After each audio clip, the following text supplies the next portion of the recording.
show you how to have the best start, depending on, regardless of actually any playstyle, whether you're two-handed or stealth crit, anything you can think of. I'm going to show you how to get the best start in Tainted Grail Fall of Avalon. This game has absolutely left me speechless.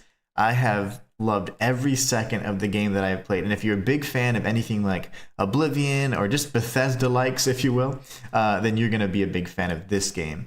Imagine Skyrim meets, I would say, like Nordic or Norse mythology, right? So now you have like King Arthur type stuff, and then you also have Norse mythology all mixed together, and it's a really nice, fun kind of premise, honestly. It's something that I find quite unique. We're going to be switching my face over to this side, whoa, and we're going to begin. If you guys were watching last night, we did start the series, but unfortunately what happened is because there were some weird issues with, like, there was like storm going on and it was messing with the internet and everything, the stream was broken up into 3 segments, and then there were like gaps. So I want to have a full comprehensive stream that's going to be complete, and you're going to be able to see exactly how to get every item that I had on yesterday's stream, which is going to be a full set of armor and some unique items that are going to be a huge boon. So here we go. We're going to be jumping into a new game, actually, and I want to see if I'm able to show you guys really quickly what you will be getting. So at the end of this stream, you will have all of these items on screen. And again, for everybody that was following along yesterday, we're going to do a new fresh file so that we can see everything from, together. So here you go. You'll be having all of this stuff right here. And I'm going to show you exactly how to get it. You guys are going to love it. All right, so let's go ahead and exit. And we're going to then do a new game. This new game file is going to kind of not only cover a lot of the exit of the asylum and the escape, but hopefully some of the first parts of the Horns of the South. Red Death. 600 years ago, King Arthur led the great escape from the homelands, where our kingdoms were ravaged by the plague. Leading people to Avalon, he started the Age of Conquest and took the island from the Four Dwellers. Using the mysterious powers of Menhirs, together with Merlin, they cleansed the land of the weirdness. A primordial force of chaos and possibility. But now, long after the death of the king, Camelot is in shambles as Avalon fractures into chaos.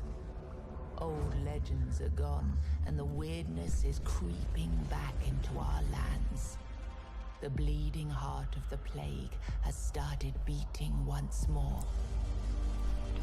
And the Red Death has returned. Rulers of the island asylum, an order of the Red Priests, are desperate to stop it. By any means necessary. Rotting in one of their cells is a stranger. It's us. Bring a spark of change to this cursed island, stuck in everlasting autumn. We're going to be chaotic evil in this playthrough. I just want you guys to know that. We're going to be vastly different from the character that I'm playing. The other character that I'm playing off stream is kind of like would make the decisions that I would actually make. Here we have the create character, or the character creation screen. And what we're going to do is we're going to make sure we don't have a schnoz. Okay. Am I okay with that, or?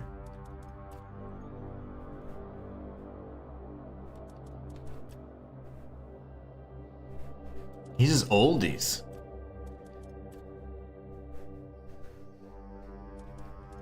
Alright, we're going to go like that for now. They have a bunch of different options. I think we're gonna go slick back. And then, do we want face paint? Do we want body paint? You have the options to do so. I don't think I'll be using any of that. I do want to be a little bit more crispy.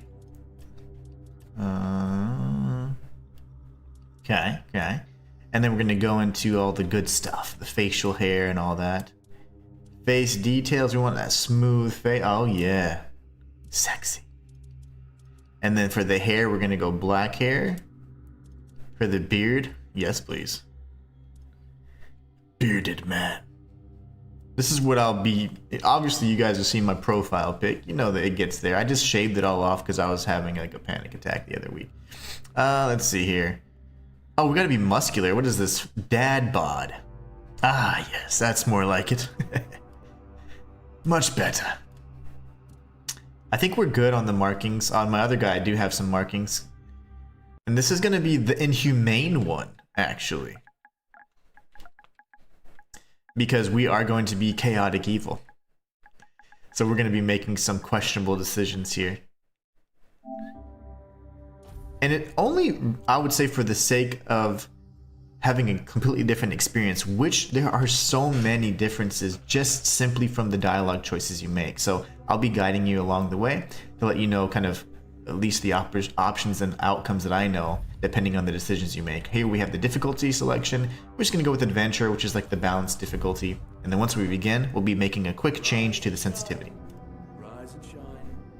Yes, it's me again. And I hope this time you'll cooperate without me needing to repeatedly hit you in the face, eh? Here we have the good old RPG start where you have to be a criminal, of course. Colby says, I feel that so hard. Anytime I feel like I'm having a crisis, the beard comes off. Yeah, I was just like, I never completely shave everything, but I usually will shave the sides or whatever. I was having a bad beard day. So we're gonna change the sensitivity. I do get motion sickness sometimes, so like I find it. Okay, it's at 70 already. Good. It starts off at 100, and then I bring it down to 70, and you can still move really quickly and make some crazy snipe shots, like like your boy does. Look, we just have to get this over and done with. Unless you want a visit from someone upstairs. And trust me, you're done. Oh, I wouldn't Just like mind. before, no food until we're done here. And the moment you start getting on my nerves, we're going back to my tried and tested fists. Nice. So, tell me, what were you doing in the forest when the red shields caught you? And this is a really interesting way to kind of pick your class. So what we're going to do is you can obviously pick between all the different ones. We're going to do the warrior, or say we're listing in the army. But as you can tell, behind me, I'm going to actually remove myself for just a moment. You can see that there's a play style, and you get bonuses based on what weapons and your loadout would likely be if you were a warrior class. So one-handed, two-handed, shields, heavy armor, and then athletics, which means like just moving around, so your endurance might be a little better. And it just changes all through, right? So for hunting, if you want to be like a sneak class or stealth crit archer, this would be a great option. I actually chose this one on my off-stream profile because I did want to engage in combat or melee combat in the event that I wasn't able to be sneaky. So this was actually a really, really good option here. And then of course we have the mage. So we're going to be enlisting in the army, and then we'll have a secondary choice to make as well. Army, huh? If I were in charge, I wouldn't even consider letting you join the ranks. I'd rather feed you to the dogs. Less waste. And you were planning to enlist with...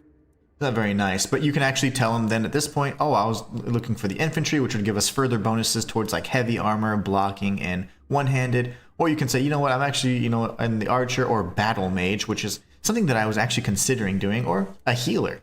But in this instance, we're going to go with the infantry. I want to go kind of full tank, warrior, and just kick all the ass possible. And I'm going to show you guys how to get some amazing weapons. And of course, the full set of armor that I was showing you on the other file that we did last night. Ah, my father was a foot soldier, you know. One day, he got trampled by the cavalry. And that was the end of his glorious military career. What a loser. Okay, that was easier than I expected. Now, Alright. unfortunately, we'll have to stop. Oh my gosh. I love that. I forgot to say, sensitive viewers, beware. Puzzling that these people won't bathe. You, I understand. You're literally rotting in this damned cell. But them? There's just no excuse for the stench. So here we have a mysterious benefactor that's going to free us from the I cell. know. You've a million questions. But they'll have to wait. One of these keys will open your cell. When you get out, head left. I'll scout ahead.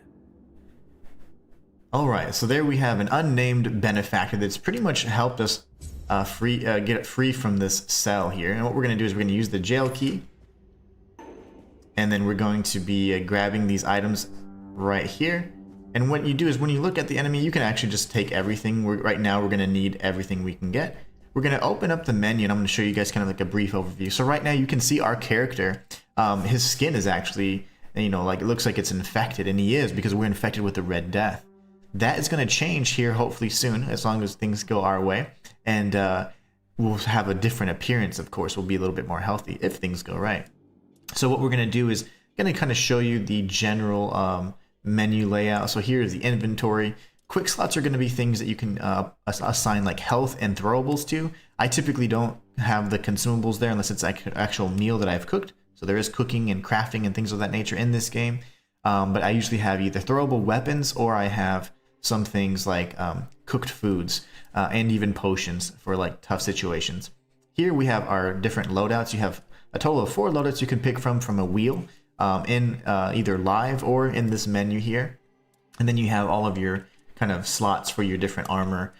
These are a cloak, this is an amulet slot, and these are rings. And then the rest, of course, is going to be your helmet, chest piece, legs, boots, and gloves. So we're going to go ahead and assign everything we can to kind of have some decent defense here, because right now it's better than having nothing on.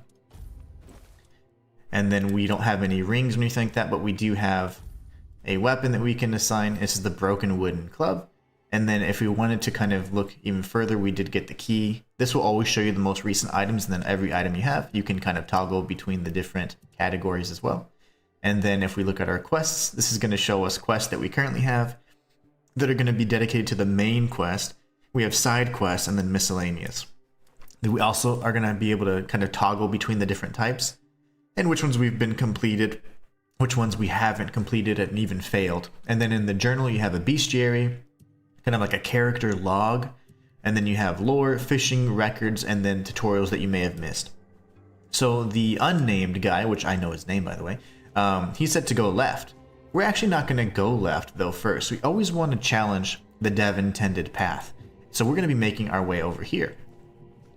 And honestly, there's nothing here. I'm just going to show you exactly what it is. You can open up cages. There's, you know, interactable. It's just like any other awesome action RPG, or I would say RPG, open world in this kind of regard. So again, if you do want to, for whatever reason, see the objective because you've forgotten it and you're selected or your tracked quest, you can always press left on the D-pad.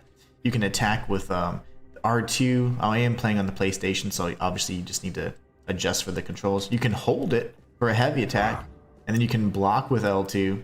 You can even parry if you block at the right time, and then you can just remove your weapon, hide your weapon with down on the D-pad. So, all right. So a really important thing here is that you want to grab this roast because it's a good heal, and then the moonshine. Any of the alcohol that you find, you definitely want to pick up because you're going to be able to need that and use it to craft your potions. This is funny. This is insane. Like, I read and I was laughing so hard, but in my other file, I actually collect all of these little naughty books because it's just so funny.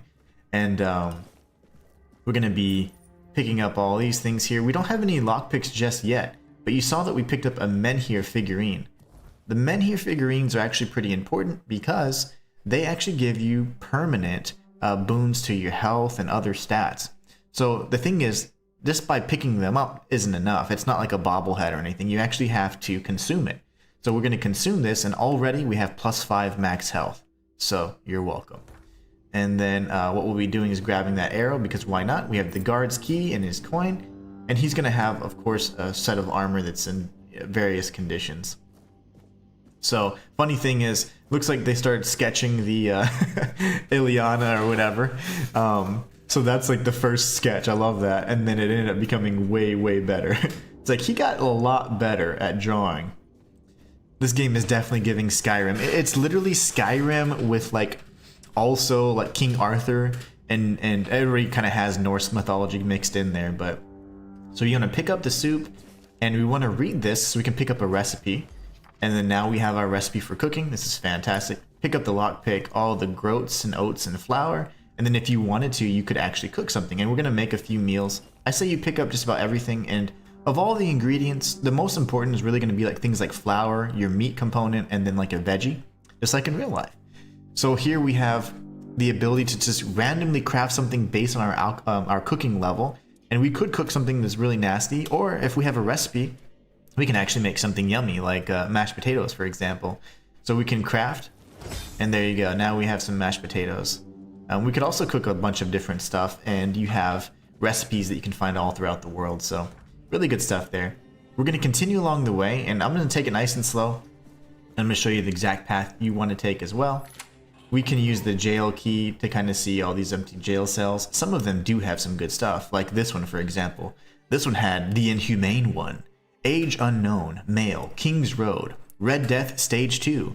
Severe skin lesions notably visible on the face and hands. Further screening tests are required. Strict protective measures must be enforced. That was our cell, by the way. And each of these cells is going to have different kind of little tidbits of lore and whatever. Seven Commandments is just the book that you can actually see that the Red Priest have. Each of them have it on their possession, but it's actually not very important. This is just kind of lore, giving treatment records for Ethan and showing like how messed up the Red Priests are and how, I'd say, cruel they are in doing these experiments. So here we have a path we can take. We're going to actually go this way. This is funny because it's like, Brother Adamus will fix the hole in about a week. Please leave it to me until then. Yeah, he's certainly not going to do that. Let's say, for example, that we suck at lockpicking. There's going to be multiple paths to go and navigate an area, which is really neat. In this instance, though, we're going to go ahead and lock. I don't know why I'm crouching. We're a warrior. What am I doing? But we will pick locks. And so this is very, your typical lockpicking kind of mini game. I'll give you guys tips as we get to the harder variants of it. But this does show that you can block, and then if you block at the right time, you'll hear a kind of a nice little chime, and that's the parry. If you actually parry, then they lose a ton of stamina, and what will happen is eventually they can get staggered, and you can do a finishing move. And that's what this is talking about here. Alright, so let's go ahead and kick this guy's ass.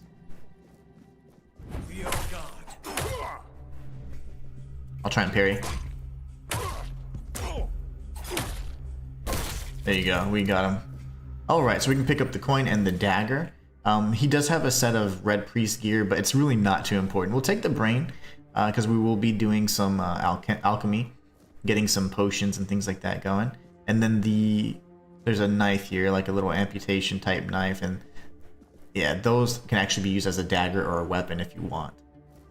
Other than that, there's just a few things, like you always find like the trinkets and baubles and things you really can't use, and then you have this. So we just came on the other side. We're on the other side of this wall. We're going to be exploring the rest of this. If you drop down this hole, this is the hole they were talking about. This is actually just going to lead you to the next area that we were just at. Funny thing though is that if you're in a crouched environment like this, you can just press R1 to dash. This is a really important maneuver for combat. So you can always dash if you want to kind of evade attacks and everything like that, and it gives you what they call evasion. It increases your evasion rating, so not a bad thing to do. But anyways, that's where we just came from, by the way. We just killed this dude and then we went through the hole. So you're going to notice that just about everybody here is crazy, so we can chat with them a little bit, but we're not going to spend time going through each and every one of their dialogue lines because there's so many. Drip, drip, drip. Do you hear it? I do. Soon the king will return. I told the priests. They laughed. But they'll soon see for themselves. Drip. Drip, drip. Drip. And Storm is gathering. this game has an incredible amount of content, and I've only explored the first area so far, and there's just so much to it. And it's not even a full price game. It's like $45 or something like that. It's just awesome. I'm absolutely loving this game, and that's why I said I'm speechless, because I did not think it was going to be this good. And I wanted to actually take this time to thank the devs for sending me an early release copy 7 days prior to the official launch of the game, as well as a collector's edition of the game itself, including the figurine and all that. So it's really, really awesome. Anyways, I'm going to say you're free to go, but None of us are free. there you go. We are all bound. All bound. Yes. And to go? No. I don't want to. I found my place to await the king. You can go if you want, but you won't get far. We are all bound. All bound. At last, the age of resurrections shall end, and then the once and future king will return. I cannot wait to behold his radiance, drip after drip. With each drop, it gets closer and closer. Drip. Alright, crazy guy. So anyways, he's not much help, and just about everybody is like that.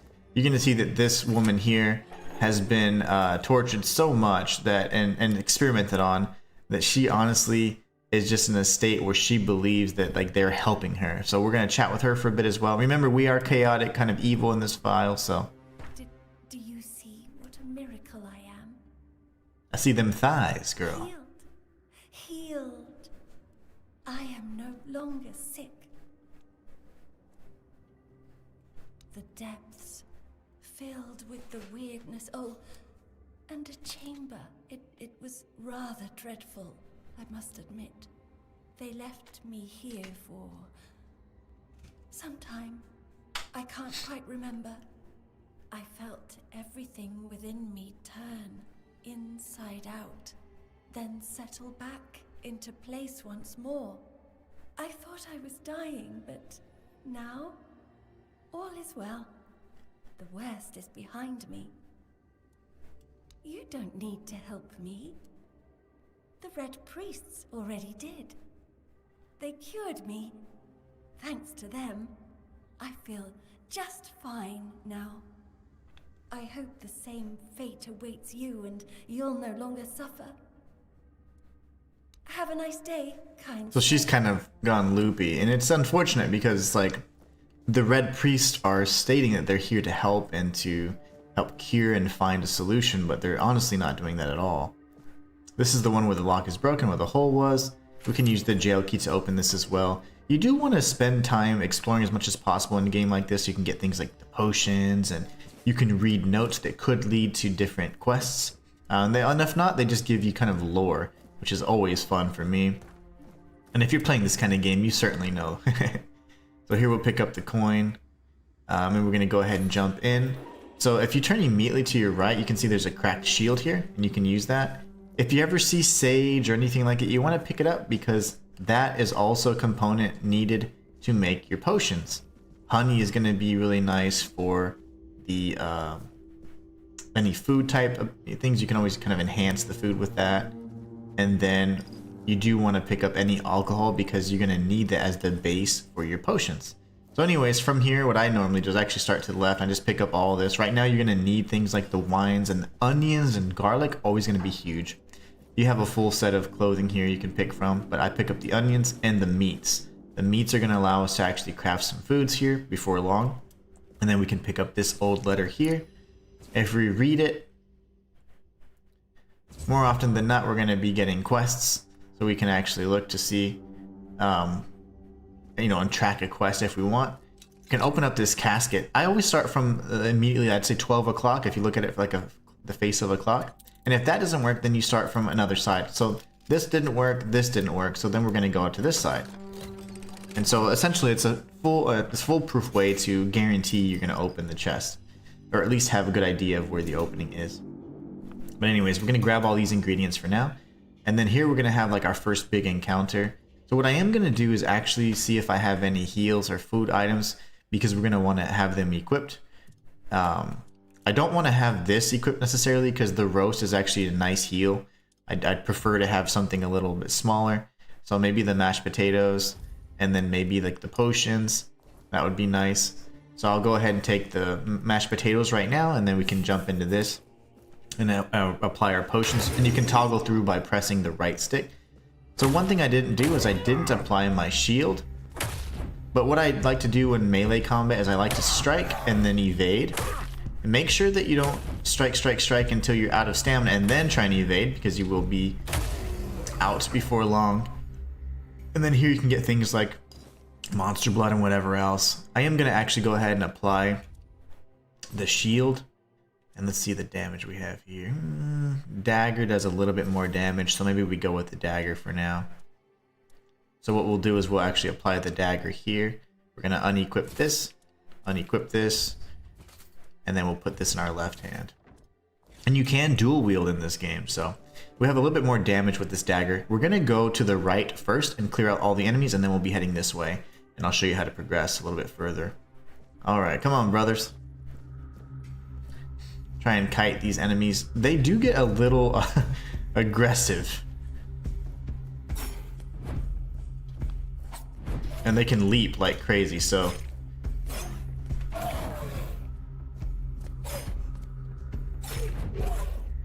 I like to kind of dart in and attack. You can obviously you can use your shield and stuff, but that does waste a little bit of stamina, so you want to be careful with that. I'll be showcasing that in just a moment though. So you can shield right here. And it does reduce a lot of damage and takes up mostly your stamina, but yeah, those guys are kind of jerkwads. You got to be careful with those. So what we're going to do is we're actually going to circle around this way, and we're going to find that we're going to end up at this side right here. And might as well pick the lock ahead of time, because why not, right? Okay, so now we know it's actually going to be right over here. Alright, we'll open that in just a moment. And then here you'll find that there's just more ingredients everywhere. Devil's Snare and things like that can be made for potions. Also poisons that we'll see. We have a red priest that's just dead right there because he's an idiot. Autopsy report. What good that did them. We can get the heart over here, which I definitely suggest you get. And you can pick up the fish oils. There's some things that you can definitely benefit from there. But the sage on the wall is going to be good for potions. And then we have another dead body there. And then we have another actual dead body and corpse for a red priest right here. So obviously these guys were not good. I'm going to just show you the sneak. You can sneak by pressing circle, and that'll actually bring you down to a crouching level. And then if you attack anyone from behind, you deal tons more damage. So you can see just how much more damage you do just by crouching and sneaking. I have a stealth crit archer that does nearly 500% more damage just with one strike, so we're pretty tough. This is a nice little document on the weirdness mutations. It gives you like an idea of what happens to the people that are being impacted by this. The heck did I just see there? Oh. Alright. And then yeah, there's more brains and stuff around the way. You can use them, you can take them, you don't have to. It's up to you. I think that's a measuring tool, yeah. In either case, I don't know why it's forcing us to pick the lock again, but I'll take the XP. Gladly.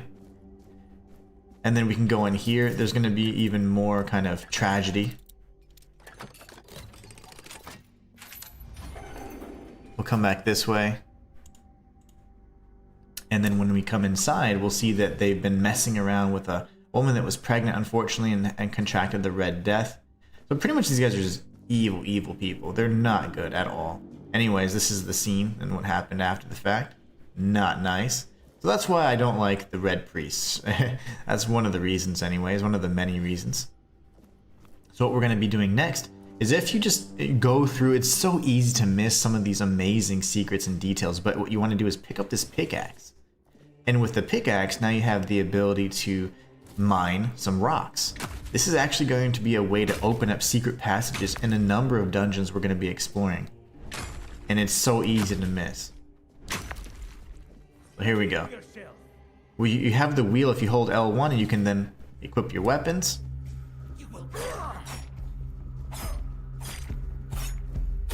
There you go. We'll get back a bit. Oh, you're dead now, brother. And now we can get another dagger. I would suggest it. And anything else you want to carry, you can, because you can just sell it, right? So I'm all about that. What we're going to do is we're actually just going to really quickly look over here. And this is the path we're going to go to move forward. But if you look at this right here, this is actually a document that will give you a recipe for small health potions and small mana potions. So now we're going to go back this way where we kind of cleared the path, if you will. And if we turn left, we'll see that this is what we saw from the other side of the mother and child that were mutated with the Red Death infection. This is not anything you can mine, but you can go here and pick up one of your first spells called Blood Transfusion. Blood Transfusion is a spell, and we're not going to be doing many spells, but you can cast it to shoot a projectile and it'll make the enemy bleed. So it's really cool. There's actually multiple ways to obtain different copies of the same spell. So if for whatever reason you kind of just suck at the game and you didn't explore, there's another way to find blood transfusion, and then you can even purchase spells at shops. So nothing too crazy. And I'm just kidding. I just want to make sure I was joking. You don't suck at the game. I love you. But people don't have sense of humor these days. But I made a joke not too long ago, and it was funny because now I've been apparently I'm like anti-Xbox, even though I love Xbox, but it's fine. This is fine. I just wanted to make sure you guys understand my sense of humor. I'm very sarcastic. That's just the kind of guy I am. But we're gonna go this way, right? And then we'll talk with another brother in here, and this guy is actually one of the former Red Priests. We're not gonna chat with him too much because he's very verbose. But long story short, he's kind of resigned to his fate. He was involved in a lot of the stuff, and he's like, you know what? I think it's time for me to die. And I agree. Oh, God. Who's there? Forgive me, but my eyes fail me these days. You shouldn't be here. That's nasty. I'm very, very sick. And you cover your mouth, brother. I am Brother Sirius. Your question suggests that you are not one of the Red Priests. Observant.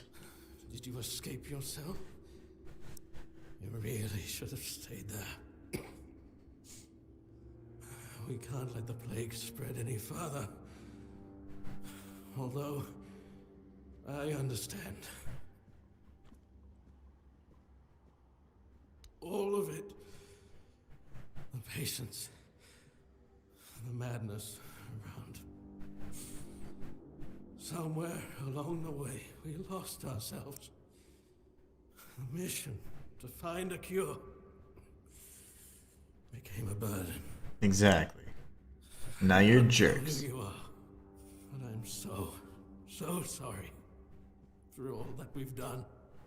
It's a shame, but when you're fighting a losing battle, sometimes there's just no other way. When I discovered that I'd fallen ill, I asked to be placed in a cell. I sought to understand the experiments from the patient's perspective. To learn which stimuli provoke the strongest reactions. And I also wanted to equip my brothers with new tools for their work. Fourth stage, if I'm not...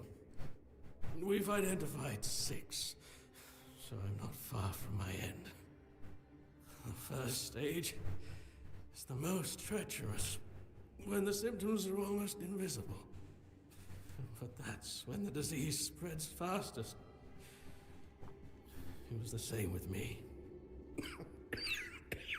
Ugh.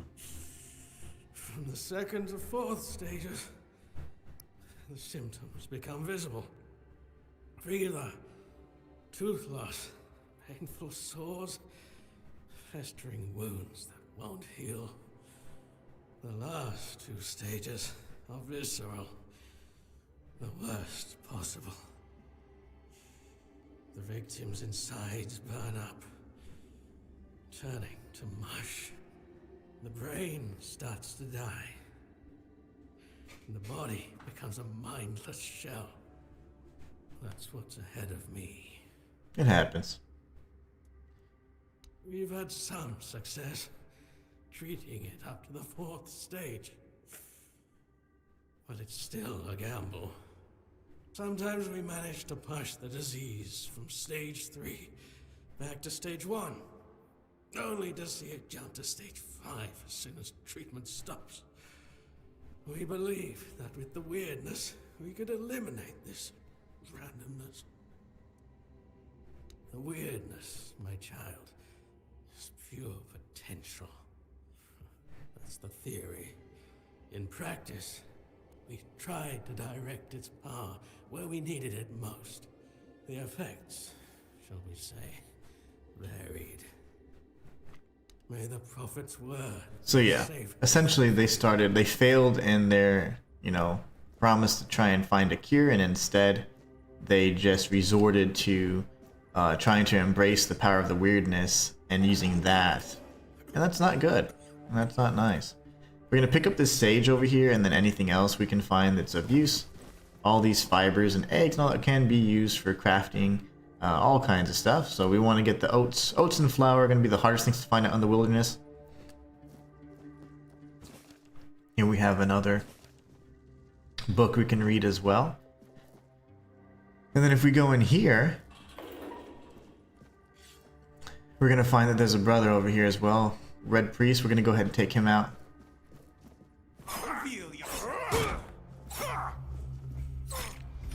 And like that, did ya? And then now that he said we can kind of look around any other books and things that we definitely want to read. Pick up all the potions. We do, of course, have the matter of this little guy over here. We'll be dealing with that in due time. Another letter.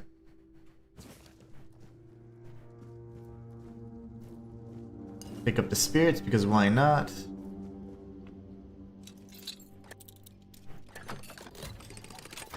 Go ahead and pick this lock. Burdock root's going to be for mana potion, so you can actually grab it, and if you do, you can. I'm going to sell them, honestly. I'll craft them and I'll sell them. So we've got some potions there as well. A history of the island asylum, it tells us kind of where that came from. And then we can pick up these potions here. Burning Ember is going to be a another spell that we can actually see. So, oops, right here. Burning Ember is another spell. It's a very common spell. A lot of actual enemies even have this. But you can pick up one of your first spells here if you like. If you're a mage, and that's kind of what you're going to be doing. And then we have an alchemy table. Aside from that, we did pass some of these things, so we're going to go ahead and grab these as well.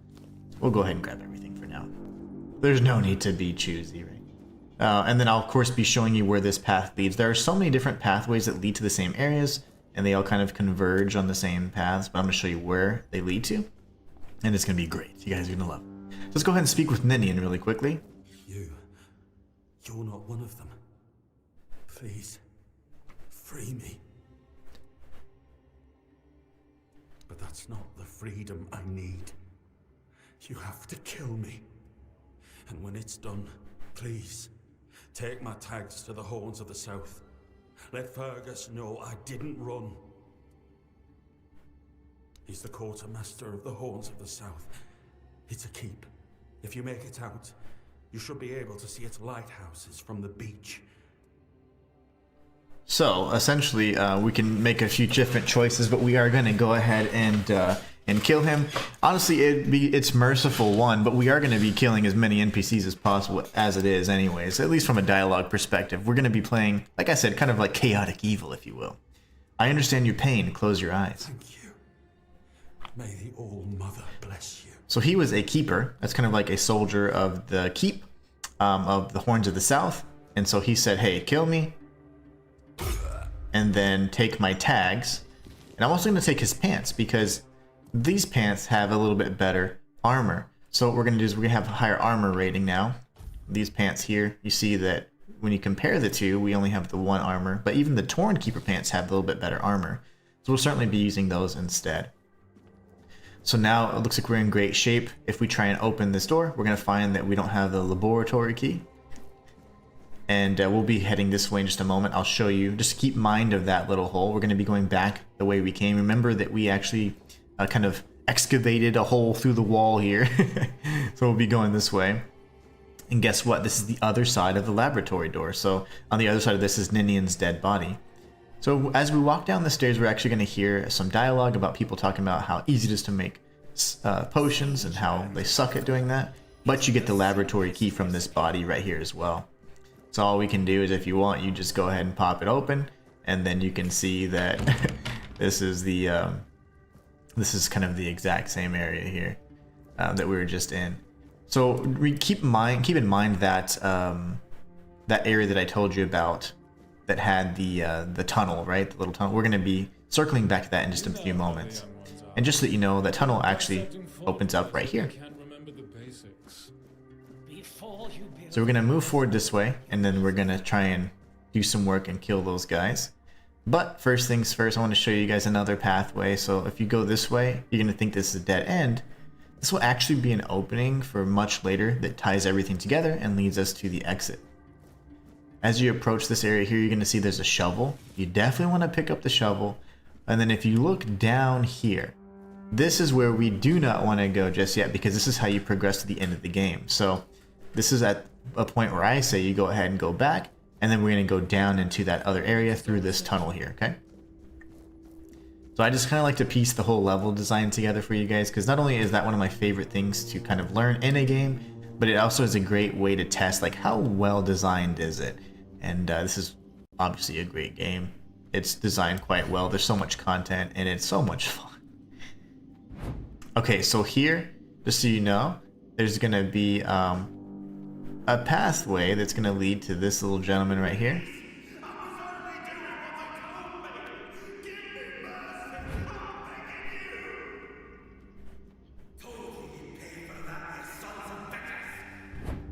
This is now the bottom. They see me, unfortunately, which is unfortunate. Unfortunate. Your fate is sealed. Right in the nards. So we were just walking on that bridge right there. You guys are idiots. You can't even hit me. Ah, who is gonna be tough? Is it you or you? You will burn. The red guards are a little bit more tanky than the priests. Ow.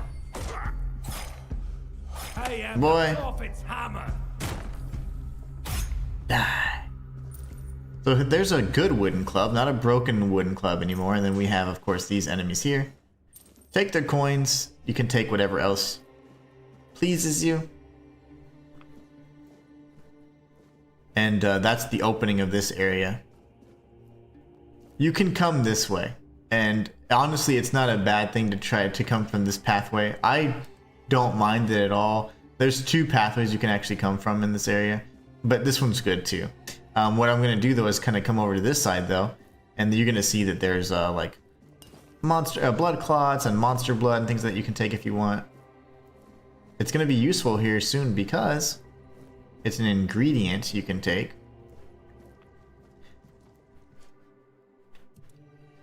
And it's an ingredient you can use to make a new potion we're gonna get the recipe for. I'm gonna make some more healing items just because it's not a bad thing to do. Cabbage rolls are actually incredibly good in real life too. But here is the recipe for the bloodsucker potion, and this will allow you to have like life leech, right? So like if you have this potion here, we'll show you what it looks like here in at the alchemy table. But this is where we're walking. That's the other part of the other side of the whatchamacallit, the cave. We came from that cave on the far left. This is brand new, Colby. It just came out on the 23rd, I think. Alright, so here you can make potions, which we're going to make, or you can make bloodsucker potions, which is the life steal. So if you take this potion and you start hitting an enemy, you can steal 10% of their life. It's awesome. So now we're going to go ahead and craft some potions. Remember, spirits or alcohol is the base, and then you can use sage as well. So we're going to craft a bunch of potions, and based on the outcome, if you look in the far right hand corner, you have the expected outcome is to make what you want, or it could potentially be worse or better. So you're going to see that we're going to be making different qualities, like +1 potions and all that throughout the way. So if you look at our potions now, you can see that, oh, we have a handful. We have small potion +1, which is a good one. And then we have a weak one, which is kind of like a lesser variant of that. So honestly, what I like to do is I like to use the weak ones first. So we're going to be going to the weak, and then we'll have the standard potion here. Honestly, it's always nice to have the food items available as well. And I do the same thing. I usually eat the weak stuff first. But yeah, this is a brand new game. It's brand new. So anyways, this is the path that we were walking across earlier. We have this tunnel here, we have downstairs area, and then we have this area up here, and then we have another tunnel, right? And so if we go through this tunnel, just to kind of piece things together for you. this is where we grab the shovel. Right? Remember I said, hey, that's the dead end, and we grab the shovel. You could go either one of those ways, and honestly, both pathways are just fine, but I like to go, honestly, whatever way I'm feeling. It's going to lead you to the same area. You want to go to this area first. And then what we can do is we're going to go across, kill everybody like we already did, and then we came from there, just so you know. We'll be going down in just a moment, but not yet. Colby says, I could definitely see myself diving in and getting lost in this game. Marvel Rivals has been getting stale for me, not gonna lie. This game, to me, I haven't been able to put it down. It is honestly probably one of my favorite Bethesda likes. And I'm gonna use that term so I can piss people off. But it's just like any good Bethesda. It's just incredible. I absolutely love this game. My wife was like, damn, this looks good. I'm like, yeah, it's good. All right, so now if we head this way, we're gonna see this giant like broken area here. There's nothing here but some mushrooms, so nothing to note. Then there's more cells we can take a look at. There are a few things that I want you to note in this area. There is a dead end here, but there's some great items we can pick up along the way. So what we're gonna do is we're actually gonna be saving over, let's see, over this right here. And we're going to be opening up this cell. We got some more crazy people, as per usual. We are in an asylum after all. So that means it's going to be over here. What? That's the most I've ever broken on any single lock, I think. Alright, this dude's crazy. He pretty much just repeats everything we say. No, never mind. Can go now. Now. There you go. Can you hear me? So he's just crazy, right? And that happens when you're in an asylum. So now we're going to go here. This lady is interesting. She's at stage 5. And she's already had all kinds of, craziness. And here's the thing. She's already kind of falling under that whole spell like, oh, they've saved me and they blah, blah, blah, they love me. Yeah, not so much.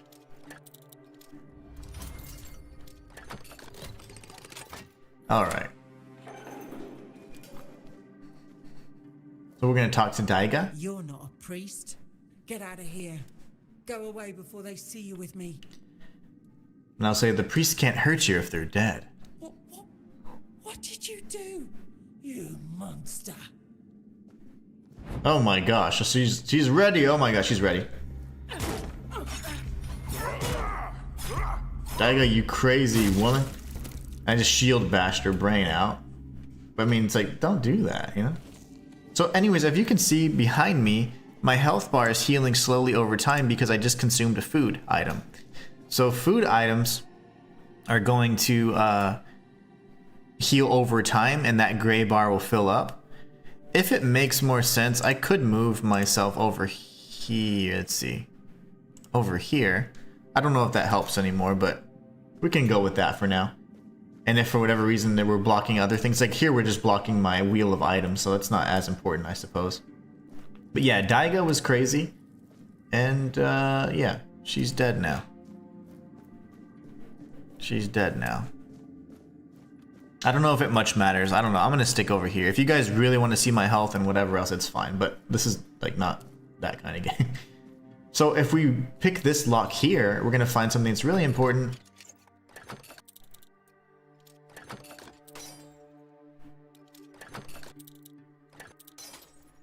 With the balls. There it is. And this inside here is called the Origin Potion. An Origin Potion is a way for you to respec. So if you ever need to change your attribute points or your skill points in your skill tree, you can take an Origin Potion and you can reset all of those things. You can craft these as well, and they're not too hard to find. But here we have some more lore about the Pictish folks. And then we can open up this one as well. I don't know why I'm having a hell of a time with the locks today. And then we can speak with this brother. And remember, we had just come through this area in this tunnel, and we saw Brother Cassian from up above. Everything. So if you... Wait, you're not... You're a prisoner. Go. Escape while you still can. If you're unable to pick locks very good, you could just go through that pathway and jump to the cave hole to talk to him. So I'm gonna say you can escape. Your way is clear. No, I will make it. Besides, they threw me into a cell that once held a patient in the final stages of the disease. I'm probably sick already. Go. Don't worry about me. And he's pretty much just done. Like, he doesn't really care to do anything else. That's fine. So there's going to be an NPC to the right, and his name is Conquer. You do have the choice to pick a dialogue option that would like make him mad. You know, the funny thing is, I actually tried this yesterday, and I'll try it again because why not, right? I thought it was pretty funny. We'll go ahead and chat with him right here, and we're going to piss him off, and we can try to kill him. Honestly, you can do all kinds of decisions that are just, everything's intertwined and overlap, so it's like, it's crazy how vastly different the dialogue choices are. They're actually very important in this game. So if you want to be a jerk and you say jerky things, you might actually start a fight with somebody. It's not going to be like another game where it's scripted and, oh, I don't fight them. No, you will fight an NPC that might be important later on. So I say we chat with our little friend Conquer. And who the hell are you? Another one of those red dogs? Say a prayer to your goddess and get ready to die, scum. And then I say, I don't like your tone. Then say a prayer to your goddess and get ready to die, dog. Alright, he's pissed. He is so pissed right now. And he's actually quite difficult too, so he will kill you in like about 2 hits.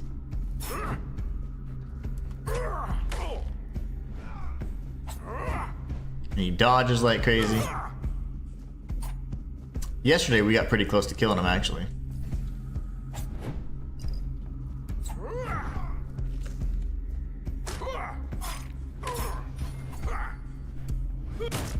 Ow, my face.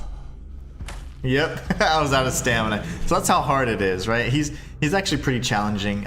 He's very difficult. And I don't know if he's, I mean, you can certainly beat him, but I wonder if it's scripted to the sense that like if you get him down low enough, he's like, okay, I'm just whatever. But yeah, instead we're not gonna go ahead and engage. I just wanted to show you guys what happens if you do. And we'll say, wait, I'm not a red priest. I'm a prisoner, just like you. Then why are you dressed in their bloody rags? That was cold. Well, I see you bear the marks of torture too. Maybe the priests messed with your mind, because one more moment and you'd be dead.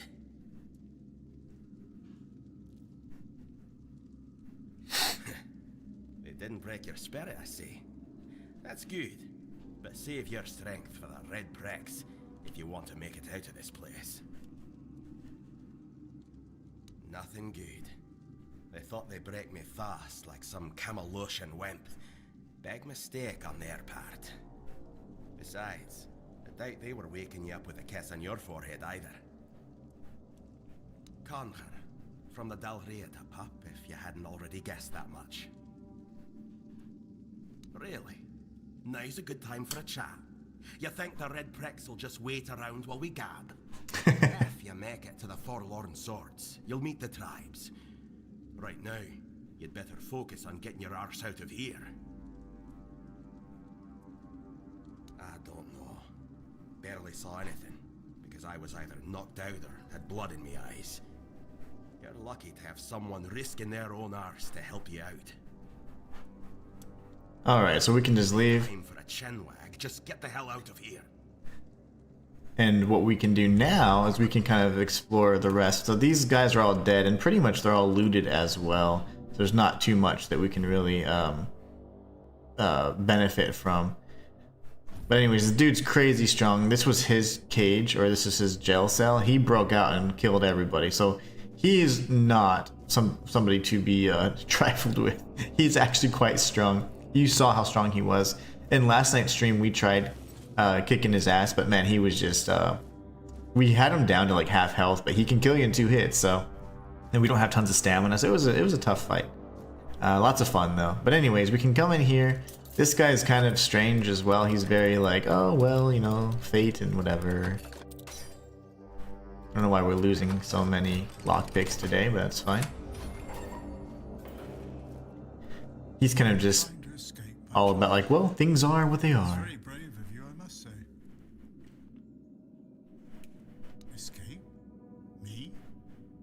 But this is exactly where I should be. I appreciate your offer, but I believe fate has brought me here for a reason. That's why I'll stay and see what happens. I doubt that. You'll soon see that things aren't always what they seem at first glance. This way of thinking has never failed me.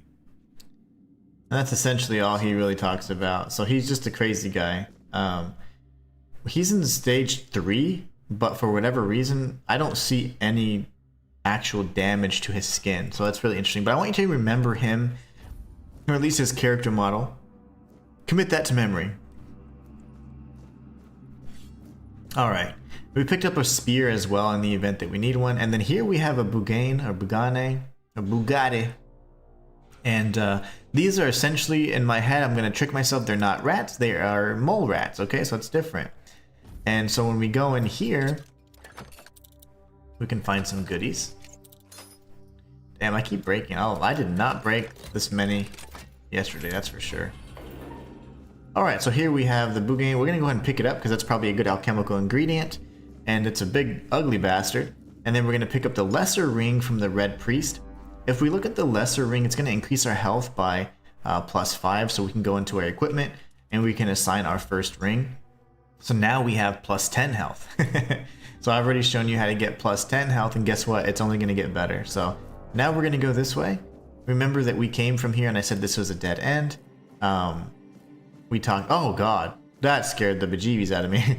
Ooh, creepy. So now we go this way. That's Daiga. I told her not to mess with me. This is the area where we had killed everybody, cleared out everything, and then just so that you know, we're gonna kind of piece it all together. This is the tunnel that we were at. As we approach this little stalactite here, this would be where Brother Cassian is at.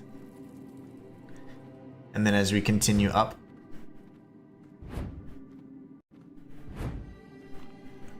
I like to dash because it makes us go a lot quicker. This is the laboratory. So now we've kind of come full circle, right? So we're going to go back down just to kind of get to where we need to get to. And there's going to be 2 secret encounters that are going to give us some excellent loot. And I cannot wait to show that for you. So if you guys are looking for the loot that I was showcasing in the beginning of the stream, this is where we start unlocking it piece by piece. So now we're going to go ahead and head downstairs. And I want to show you guys this as well. You can see that there's this pathway where there's a cart or a wheelbarrow that has been pretty much dumping bodies. That's a whole pile of bodies down there. So we certainly don't want to go down that route. Doesn't seem like the best and safest route to take. So yeah, we're like, I think I'll pass.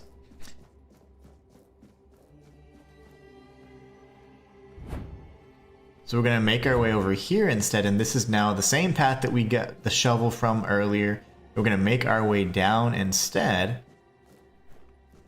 And then if you notice, there's 2 pathways. You can make a left or right. The left pathway is gonna be towards our unnamed, as of yet, benefactor. And then the right is going to be, of course, where we're going to be going, because we don't go where they tell us to go. We go where we want to go. We can pick up a bow from this enemy here.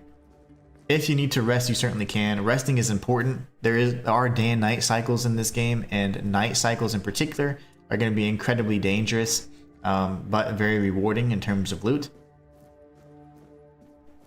And you can use bonfires for a number of different things, cooking, and if you use a special item on them, you can even do alchemy, you can level up, and you can fast travel from a bonfire. If not, you travel normally from obelisk to obelisk or fast travel point to fast travel point.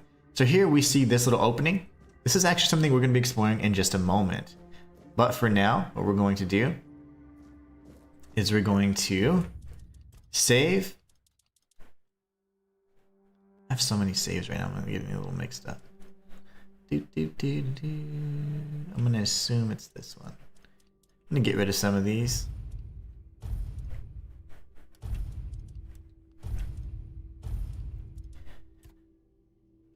Okay, we're going to keep that one. 446. Okay, perfect. So now from here, we're going to be facing off with our first kind of, I'd call it a unique enemy. And this one even has its own cutscene. This is what awaits us if we don't get cured.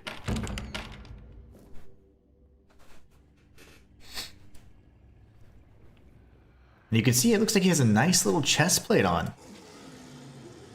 I think I like it. I think I like it a lot.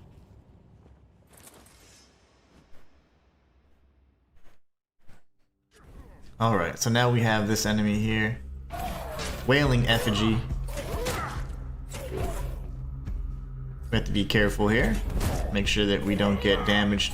You can hit him in the face and that will be really, really effective and knock him back. So there are weak spots in this game.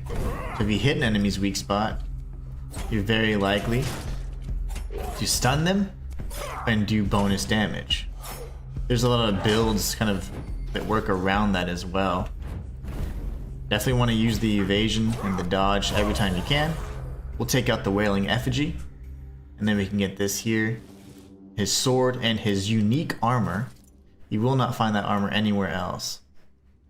So let's go ahead and take a look at our loot haul here. We got the letter, which we can go ahead and read this real quick. We've got a broadsword and the Grief-Torn armor, which increases our max health by 5 yet again. So if you've been following along with this guide, you're going to have plus 15 max health already. And so of course we're going to be switching over to this armor. It is a heavy armor and it is incredibly awesome because it gives you some bonus health. Another thing we're going to be doing is switching our loadout. So we're going to want to have our dull broadsword equipped so we can have a little bit more damage. This is a two-handed weapon, of course, so it's going to take up both left and right slots. And then we can see what other stuff we can equip. I think we're good to go on this. I would like to have a type of potion, but let's see. I don't want to use my good potions yet. Small potion or small health potion. Okay, very good. I'm okay with that for now. I do like to have a potion equipped. There's the red guard that he completely demolished. We now have our dull broadsword, which is a two-handed weapon. The enemy that we killed, that little beast here, is a Wailing Effigy, and essentially he's like the final form of the Red Death. And you're going to see exactly like what that means and what you become. So anyways, now we can check here. There's just no more loot. I'm just looking to see if there's anything else of note. But now we can go inside here. We'll see this burning body. And then if you wanted like a good set of Red Priest armor that has everything complete, you can always grab that. That is about it though for now. We got all the goodies. And then we're going to go outside, and that was encounter number 1. That's pretty unique and special. Now, I'm going to show you guys the second encounter. Remember this little passageway? You can actually go in here. And when you drop down, you'll see that there's a Pictish woman over to the right, but we're going to go left first.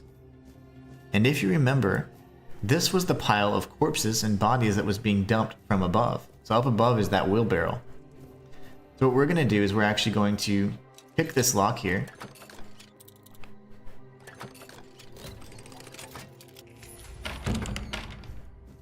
And we're going to make our way towards this jail cell. And what we want to do is we want to have another slot equipped. And this is going to be for the bow. And with a bow, you definitely want to have arrows. They automatically equip. And right now on console, the types of arrows will swap out. So what I do is I normally put all the arrow types that I don't need in my storage, and then I just have the only one type of arrow, so that way every time I pull out the bow, I always have the same type of arrow. It's probably a bug that they're looking to fix. I imagine there's a few things like that that I've found already that I'm sure they're going to fix. But anyways, as you can see, we have this crazy guy punching the wall. You could use the jail key to open this up, but honestly, yeah, it would just, pretty much spell your doom. So instead, you can jump up on this pathway. And this is a great way to cheese. This is our second boss. He has if it has a cutscene, essentially it's a unique encounter. So what I do is instead of facing off with a guy that can literally punch a wall, we're just going to use our bow instead. And we're going to get headshots every time we can. Make sure he just stays right there, and we're just going to cheese him.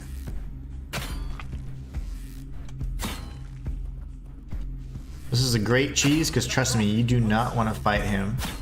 But this is the frantic Berserker. You don't want to fight him fair and square, that's for sure.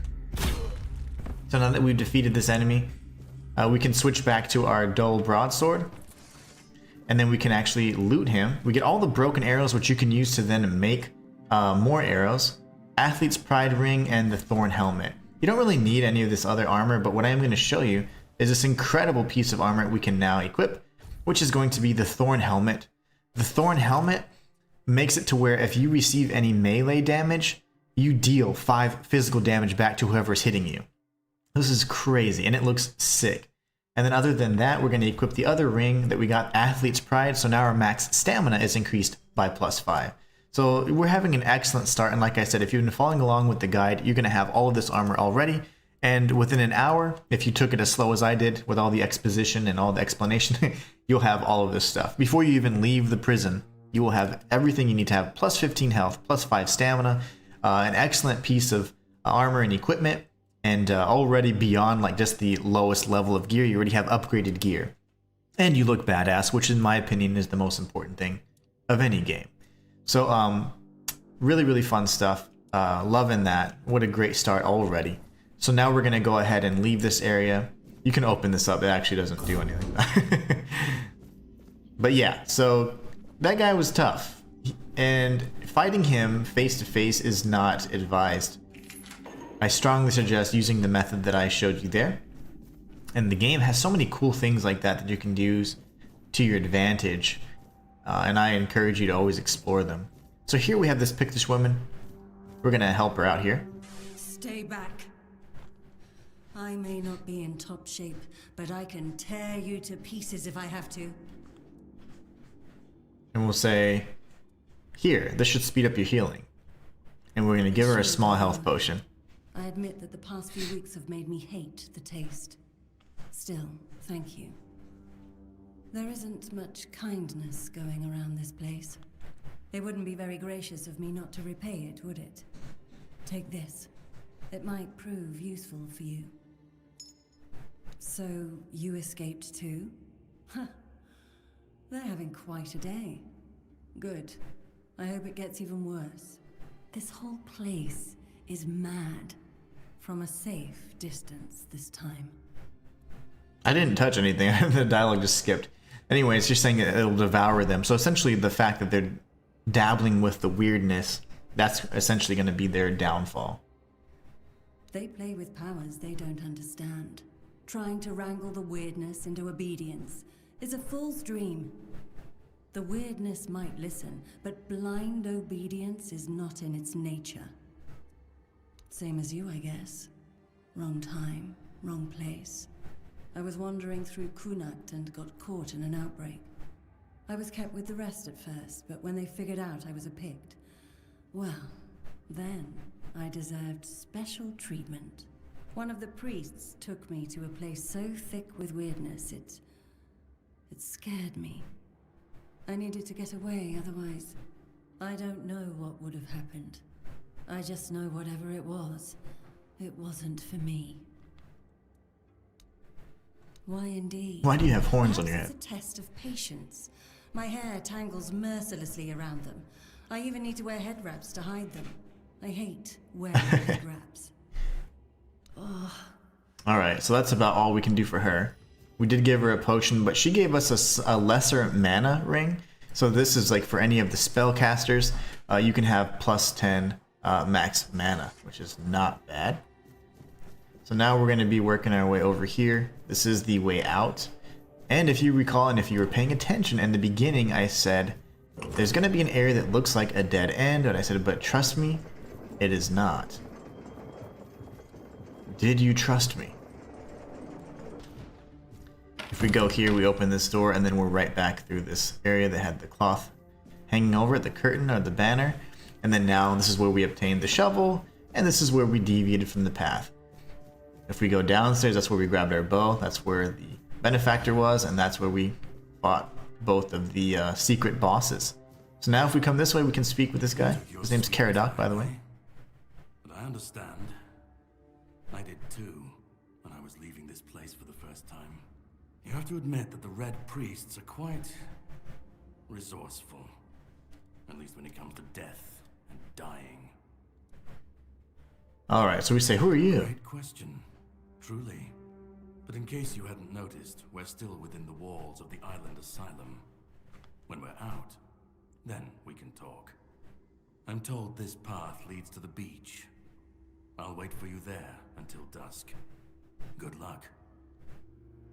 It's obviously not very helpful. He didn't clear the path or do anything. He killed a handful of people, but we had to kill tons anyway, so was he really helpful or instrumental in our, other than the first kind of escape part and the key? I don't think he was. You know, I haven't seen a brick hammer anywhere else in the game, but I haven't paid attention either, but okay, just a little one-handed damage dealer. We will have a little scuffle up ahead. Tainted Red Priest!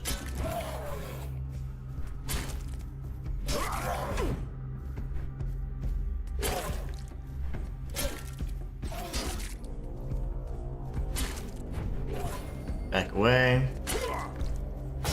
Very good. Alright. It's always good to read any of the books or anything that you can find for lore or potentially other goodies, like you can get quest lines, things like that, recipes.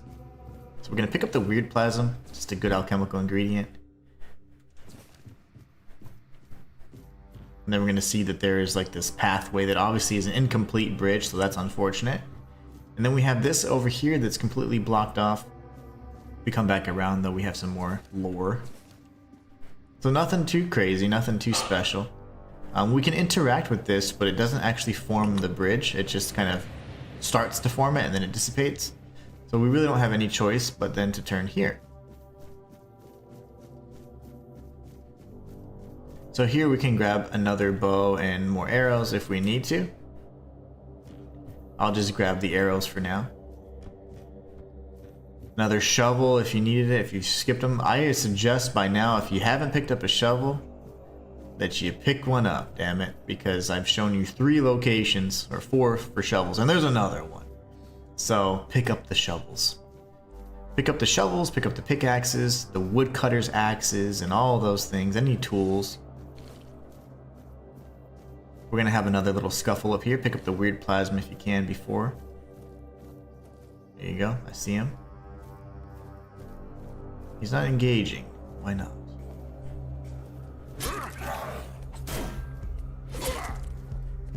Oh gosh.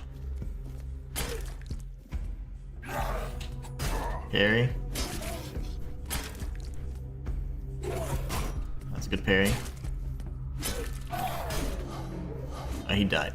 And the reason why he died is he died because of my helmet. He hit me, and if you block or parry or just get hit, you're going to deal that 5 damage to the enemy. So absolutely love the Thorn helmet, guys. It is such a great piece, and it looks sick. So good, so good. Love it. Alright, so now we can make our way over here. We can read this little lore right here. Brother Hugar's Diary. Hogarth.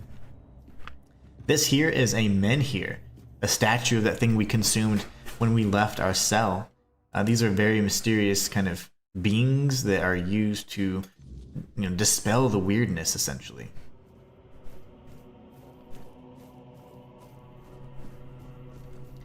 Alright, now we're in this weird area. And something's speaking to us in some incomprehensible language.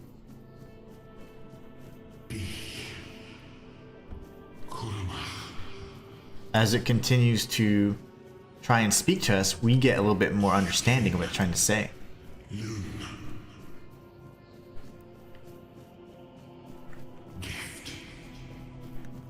There you go, now we can understand.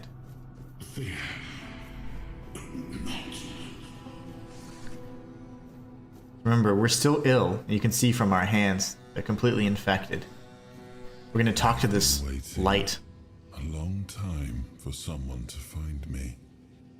Are you here to help me leave this place? I do not know.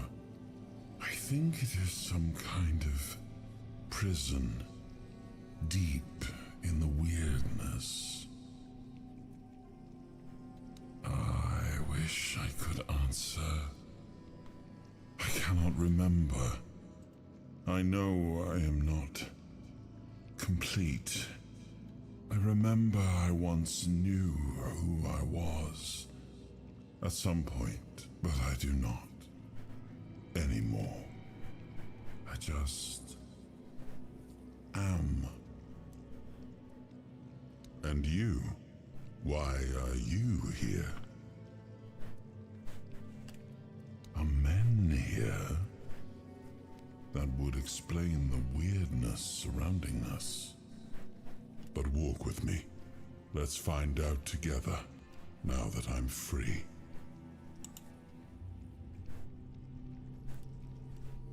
So pretty cool stuff there. We are speaking with some ball of light, not really sure what it is. It's also unaware of what it is even in itself, so kind of interesting. What we're going to do is we're going to interact with this and see what happens. I remember arriving on the shores of Avalon. That was the beginning of everything. But there were doubts and questions. How does it feel to leave your homeland behind? To keep moving forward, even though every step takes you into the unknown? The Four Dwellers quickly made it clear to us. If we wanted to call this place home, we'd have to fight for it, down to the last drop of blood. The Four Dwellers are the native species to this island of Avalon, or the land of Avalon, and they have 4 arms. And it's F-O-R-E, not like F-O-U-R, but they do have 4 arms. But they're called the Four Dwellers, like almost like they were here before, kind of thing, right? But you know, almost like the Four Runners, even in the Halo series. So it's just a race of beings that were always here. One thing I wanted to mention as well is that if you press up on the D-pad, you can go into third-person mode. It is like an accessibility option, and I think it's actually really well done. But the game will always warn you against it. I think it's fantastic, and it's really well done considering they just threw it in last minute. I think it's great. In the end, we won the war. Merlin stole the sacred flame of the Four Dwellers and ignited the Menhirs, driving away the mist and clearing the nights of weirdness. It was the first time we uncovered the secrets hidden within the Menhirs. And those are Menhirs right here. This is again the mixing and the melding of the kind of like the King Arthur fiction and mythology with the Norse mythology, which are the Menhirs. You're going to see references to things like the Yggdrasil and the different realms of the world tree, if you will, like Ginnungagap and Niflheim, Muspelheim, all those different areas. And the one thing I wanted to mention too is kind of like in Oblivion, like if you jump around, your agility will increase. If you evade, your evasion will increase. If you sprint everywhere, your athleticism is going to increase. So just use those different abilities as you're traversing the area, and you can just passively level up with your XP. And if you get enough XP, you gain a level that you can then apply to your attribute points and increase your attributes for certain weapons or gear that require that you use them. Still, the land of Avalon honored our toil. It soaked up our sweat, our suffering, and our blood. In time, it rewarded us. Here in Avalon, we were given the chance to create great things. Camelot, the eternal castle, the capital of all humankind, was meant to be a symbol of that. This is when Camelot was formed. We left the homelands to survive. The plague had consumed everything we once knew. We thought we'd escaped it, but the Red Death returned like a specter to haunt us. Once again, it began to devour our home.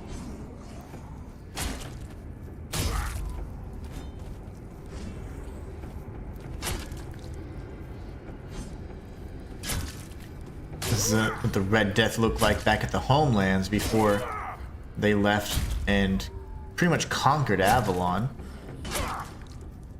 But Avalon had its own troubles. It had the weirdness that had to be dispelled with the Menhir and the Four Dwellers that lived here. But it was hard to escape the Red Death because it followed them to Avalon.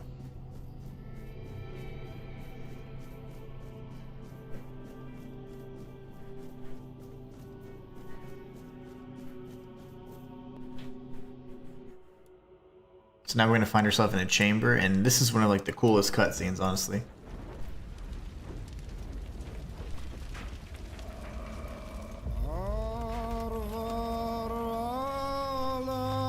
And one of the badassest songs too.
Oh, awaken thee, once and future king.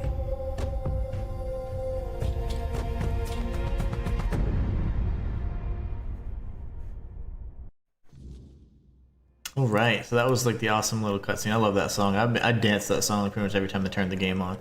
So here we're in this chamber, and this chamber is very odd. If you think about it, it's filled with blood. It almost seems alien, right?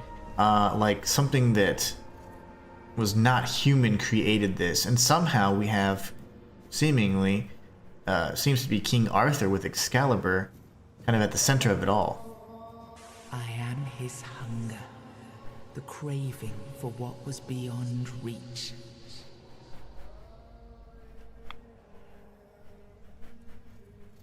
I am the price paid for touching the unreal. Alright, so we went ahead and pretty much bound that soul fragment to that podium there. Yes. I can see through the mist, but it's still all so unclear. I've dreamt of countless deaths for such a long time. Yes, it's time to wake.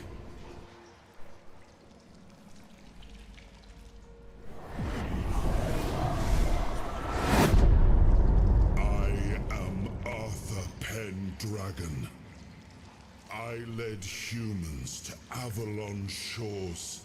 I built the great halls of Camelot.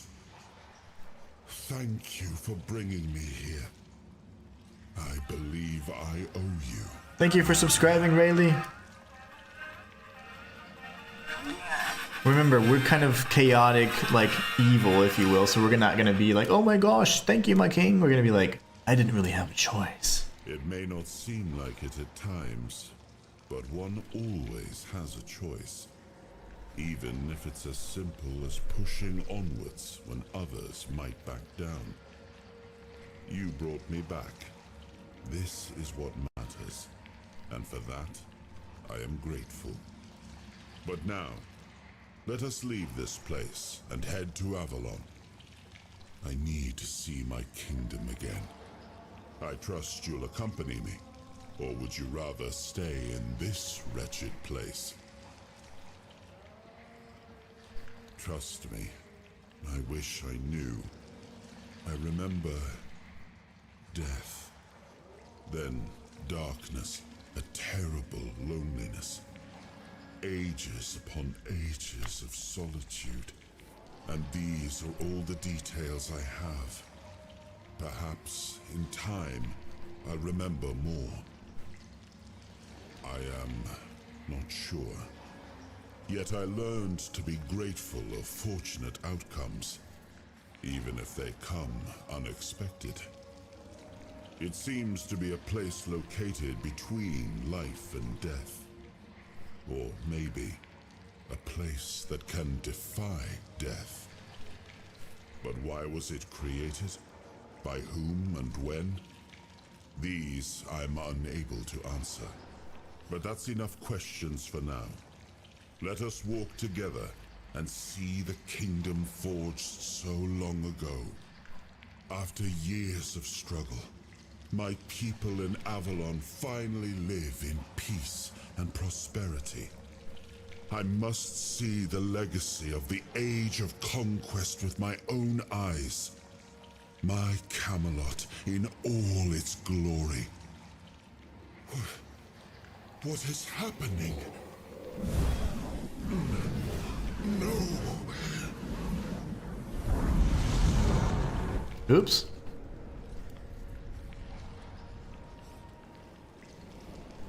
I see now. I am not whole. You have only freed a part of me. I'm not strong enough. For now, I will have to journey by your side until my strength returns. I'll see the world through your eyes. In return, I'll lend you what strength I have. We're gonna say, I don't want you inside my head. Like it or not, fate has bound us together. Best to make the most of it. I think you'll find I can be quite helpful. And judging by the look of your skin, and by the cured tone of your hands, I've helped you out already. Seeing my legacy through the eyes of another, a true picture of Avalon, not one crafted specifically for the king, may prove to be an interesting experience.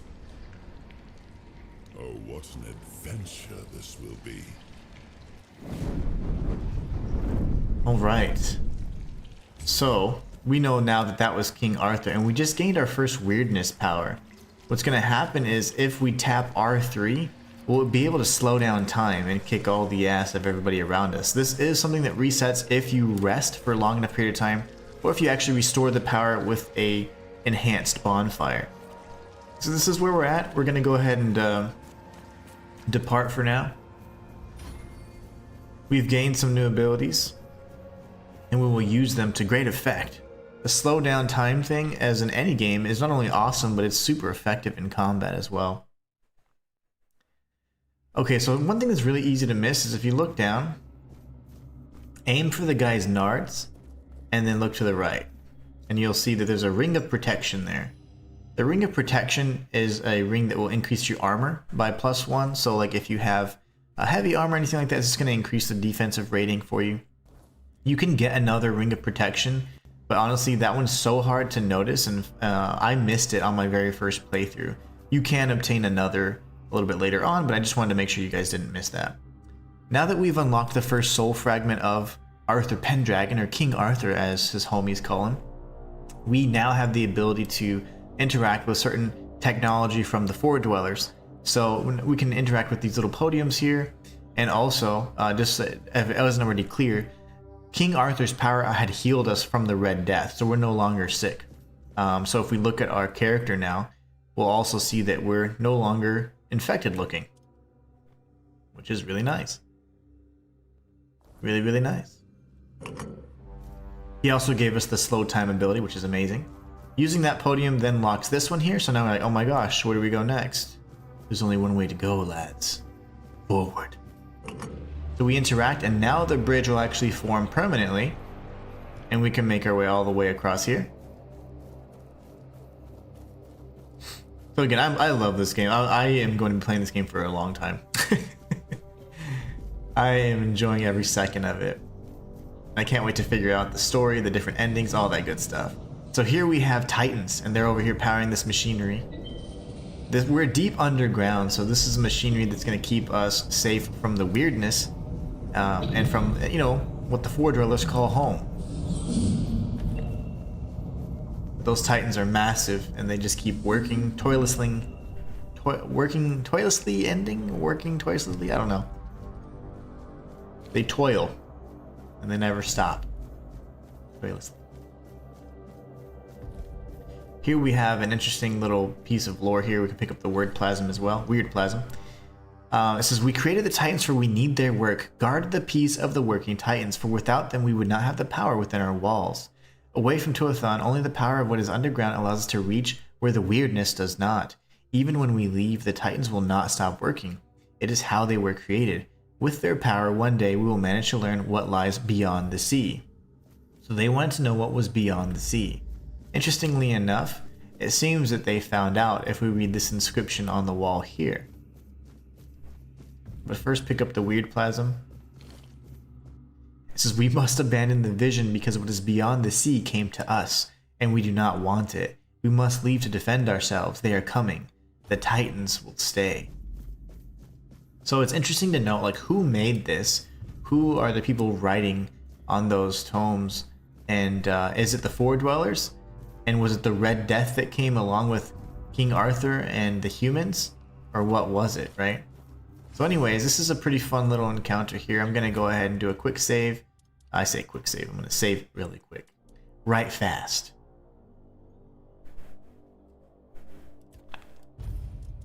We're going to save there, and then we'll have a nice little encounter. This is pretty fun. Just prepare to use your ability. That scared the jeebies out of me. That's a giant sentinel. We do have the king's power, so we're going to be activating it.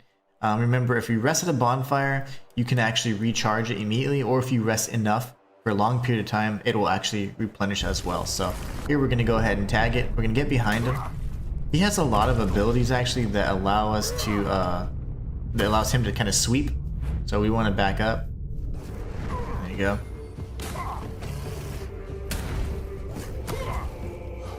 Back away if we can. Okay. And now he's dead. We defeated the giant sentinel, and we did get a ring of toughness. So looking at the ring of toughness is actually pretty awesome because, take a look, you'll see that the ring of toughness gives us enhanced encumbrance. So we can now carry, instead of 110 pounds, which is in the top right corner, you can see it's 100, it would be 135. So if we actually switch it out, in my opinion, we already have a handful of health increases. So ring of toughness will be nice. Now we can carry 135 pounds of gear. So I think that's amazing. Absolutely love that little addition to it. And that's one of our last rings. So already now we have increased encumbrance, increased health, and stamina. We're looking pretty good, guys. We're looking really good. So let's go ahead and head through this portal. This should take us to the beach. The beach is where Caradoc's going to be awaiting us. But before we go straight to Caradoc, which is in that little the skiff, I'm just kidding, the little boat up ahead, we're going to be moving forward and exploring before that. So first things first, right in this initial path here, you can go this way, you can go straight to the objective, or we can search around a little bit. And honestly, I love searching, so we're going to go make a hard left back here. We're looking for sage, which has, like, you know, these little purple flowers here. Sage is going to be used for making potions, healing potions in particular. And we're going to head through this cave, and when we drop down, we can loot a few things here. Pick up more alchemical ingredients, and we can loot that. That's the Hermit's Diary. Get a health potion as well. We could rest if we wanted, but there's nothing really dangerous around here, so we're safe, free from any, you know, harm. So we can pick up all the sage. Of course, it's going to be kind of the most important plant to pick up, especially if you're wanting to create your own potions as opposed to buying them. And then we'll be heading that way in just a moment. But first, we're going to run past Carter. We don't need to talk to him yet. He's just doing his own. He's smoking his pipe or whatever. He's still a jerk. And the interesting thing with the interaction we're going to have next is going to be essentially, if you didn't have a shovel, you can grab it here. You have two options you can kind of pick from, and I've actually experienced both of them. I first picked an option that revealed the truth, and it had a very, very interesting consequence. And then in the stream from last night, I'd pick a different option because I was kind of trying to RP the kind of the tough, like, I don't need to give you information kind of character, and it's lots of fun. So first thing we're going to do is we're actually going to do some platforming Bethesda style, and I'm going to show you kind of those outcomes in just a moment.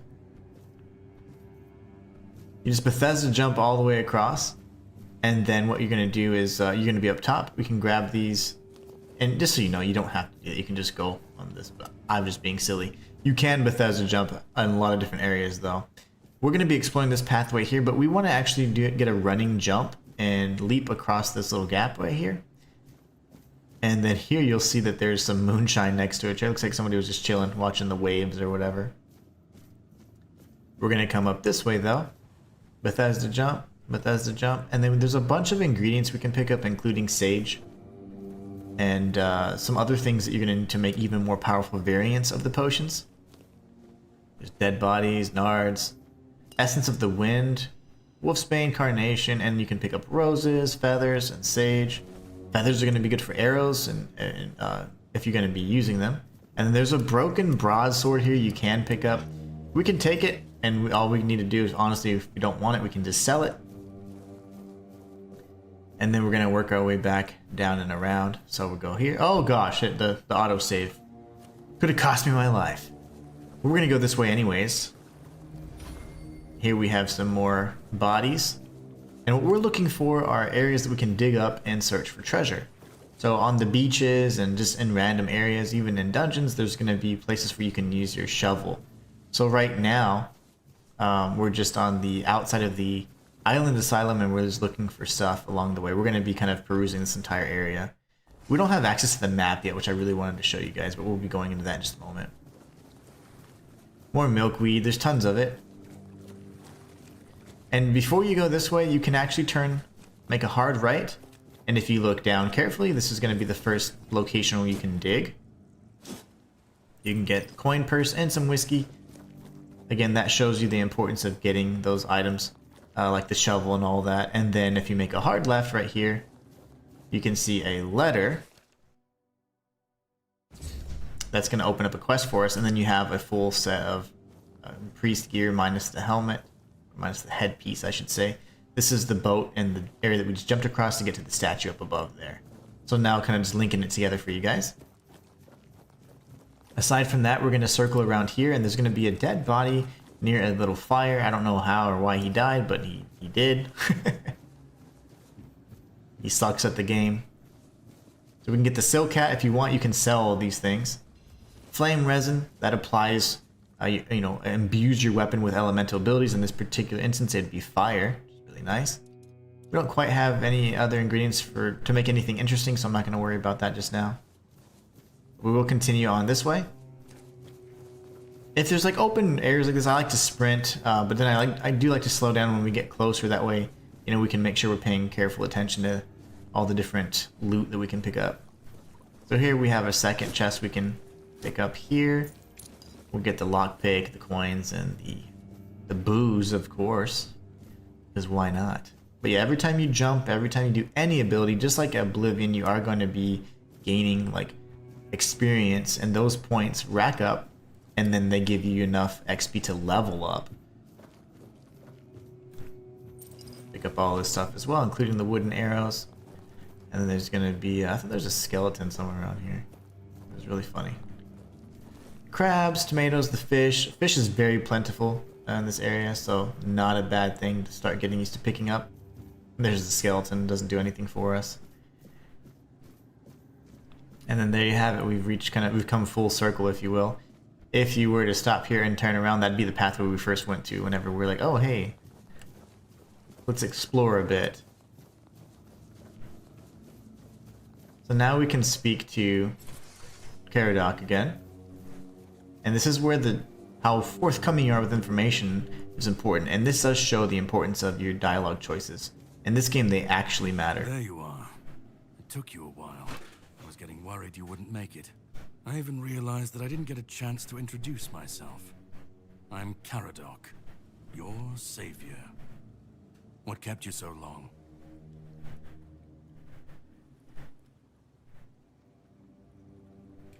You sent me even though you knew what was there, didn't you? I ran into some trouble along the way, I'll just say that. Figured you would. A place like that doesn't let anyone through easy. But you're standing here, looking healthier than last time. So I'm guessing you found something worth the trouble. And so here we can say, I found King Arthur. If you say that, he will actually stab you, and he will now know that you have fragments of King Arthur, and he will reveal that his plan is to destroy King Arthur and all the fragments and prevent him from ever being resurrected. And if you say, I have no idea what happened to me, this is what happens. Really? Then can you explain how you were suddenly cured of an illness that nobody knows how to cure? I told you, I have no idea. Well, maybe the fact you were able to do that is why I was supposed to break you out of this place. Anyway, get some rest. We'll have to set sail soon, before the Red Priests find us here.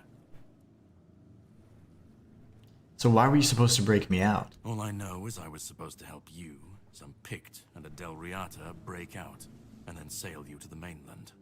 But it looks like you're the only one who made it. From what I understand, the Red Priests must have done something to you. Something that can prove useful during my quest. Else, I wouldn't be sent here. And what is your quest? My goal is to destroy King Arthur. To get rid of him, once and for all.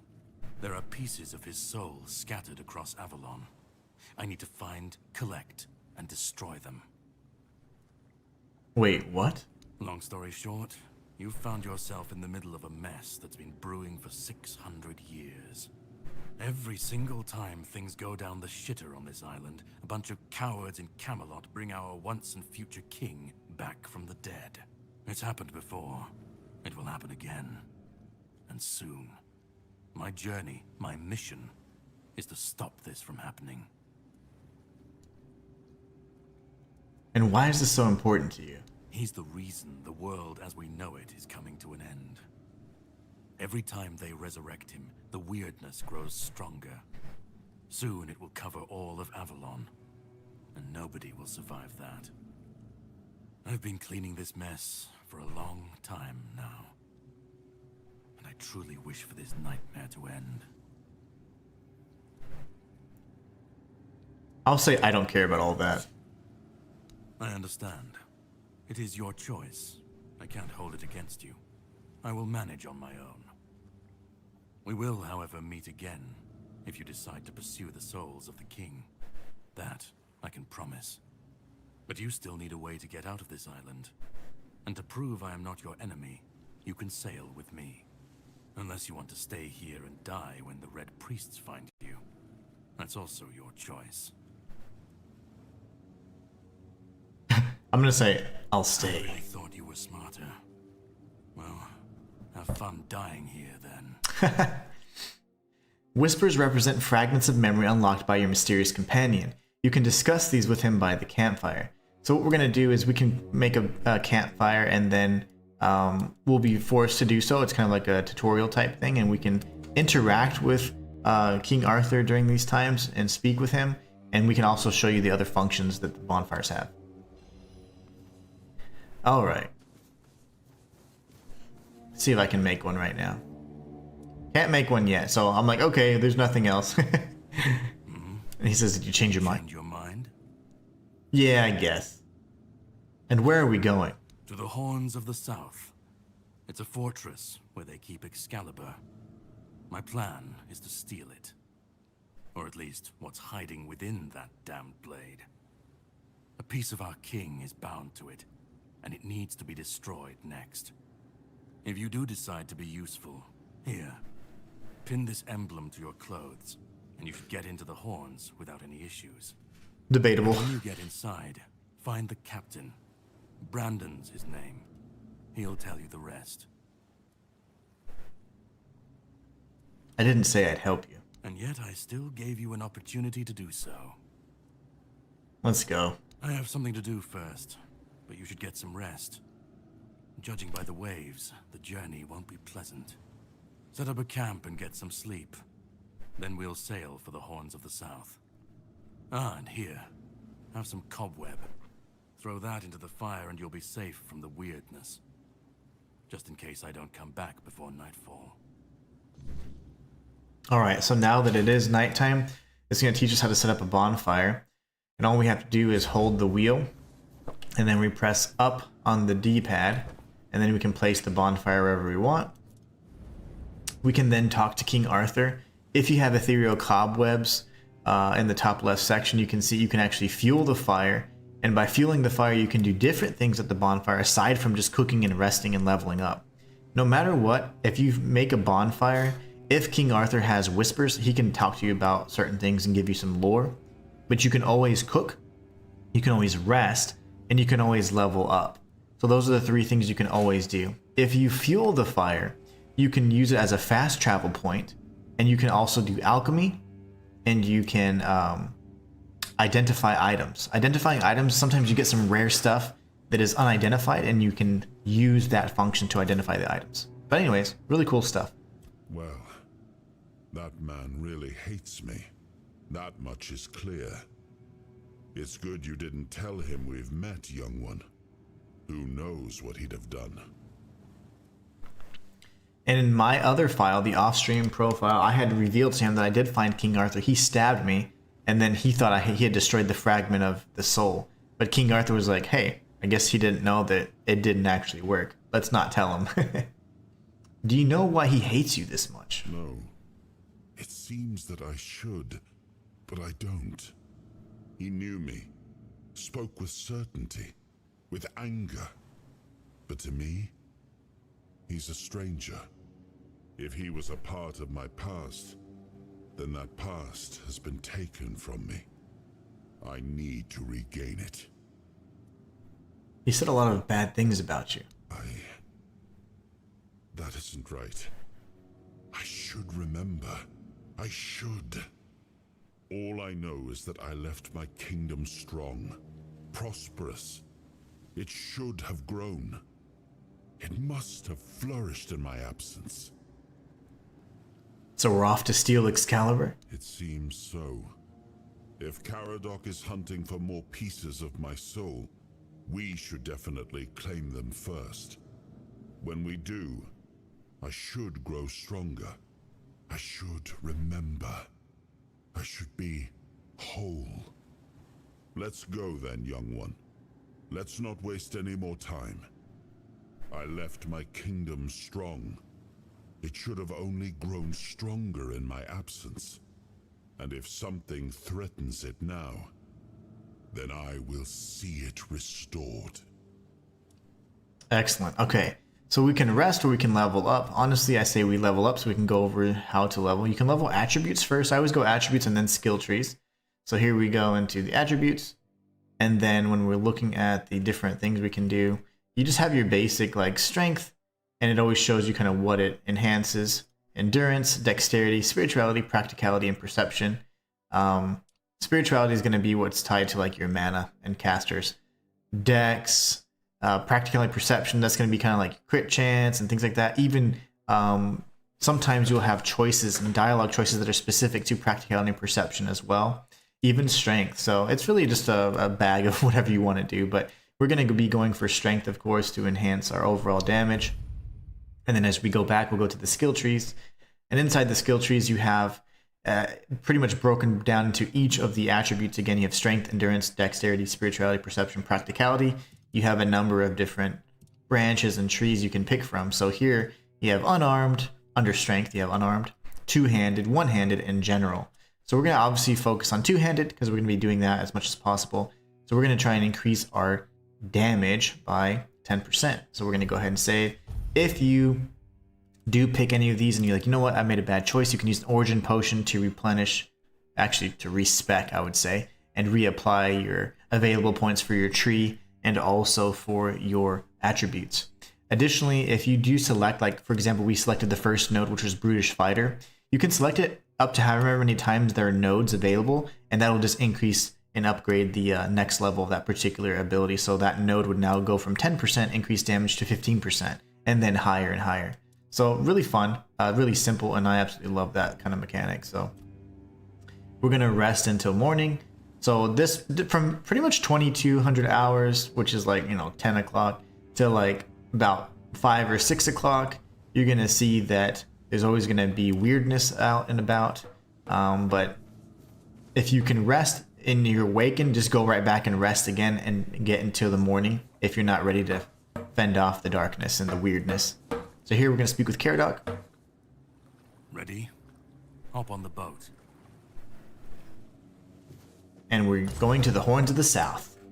This whole sequence was broken up so much in yesterday's stream, it was completely demolished because of the storm, so I apologize. But hey, we've had a great start, and now we're making it to the Horns of the South. We still have plenty of time to explore even more of these awesome areas, so I can't wait to show you. It was restless, waves slamming against the hull as you left the island asylum behind. Caradoc's boat cut through the black waters, its course set for Avalon's shores. Then the deep stirred. A shudder ran through the vessel from neither wind nor tide, but from something far below. A presence, ancient and watching. And then it struck. The boat lurched violently, wood splintering as the sea itself rose in fury. A shadow moved beneath the surface, vast, coiling, inescapable. The next wave swallowed everything. Darkness took you. Salt filled your lungs. And then, light. The crash of waves. The cold kiss of wet sand. You were alive. The sea had spared you. But not without a cost. We made it, but we don't know if Caradoc made it.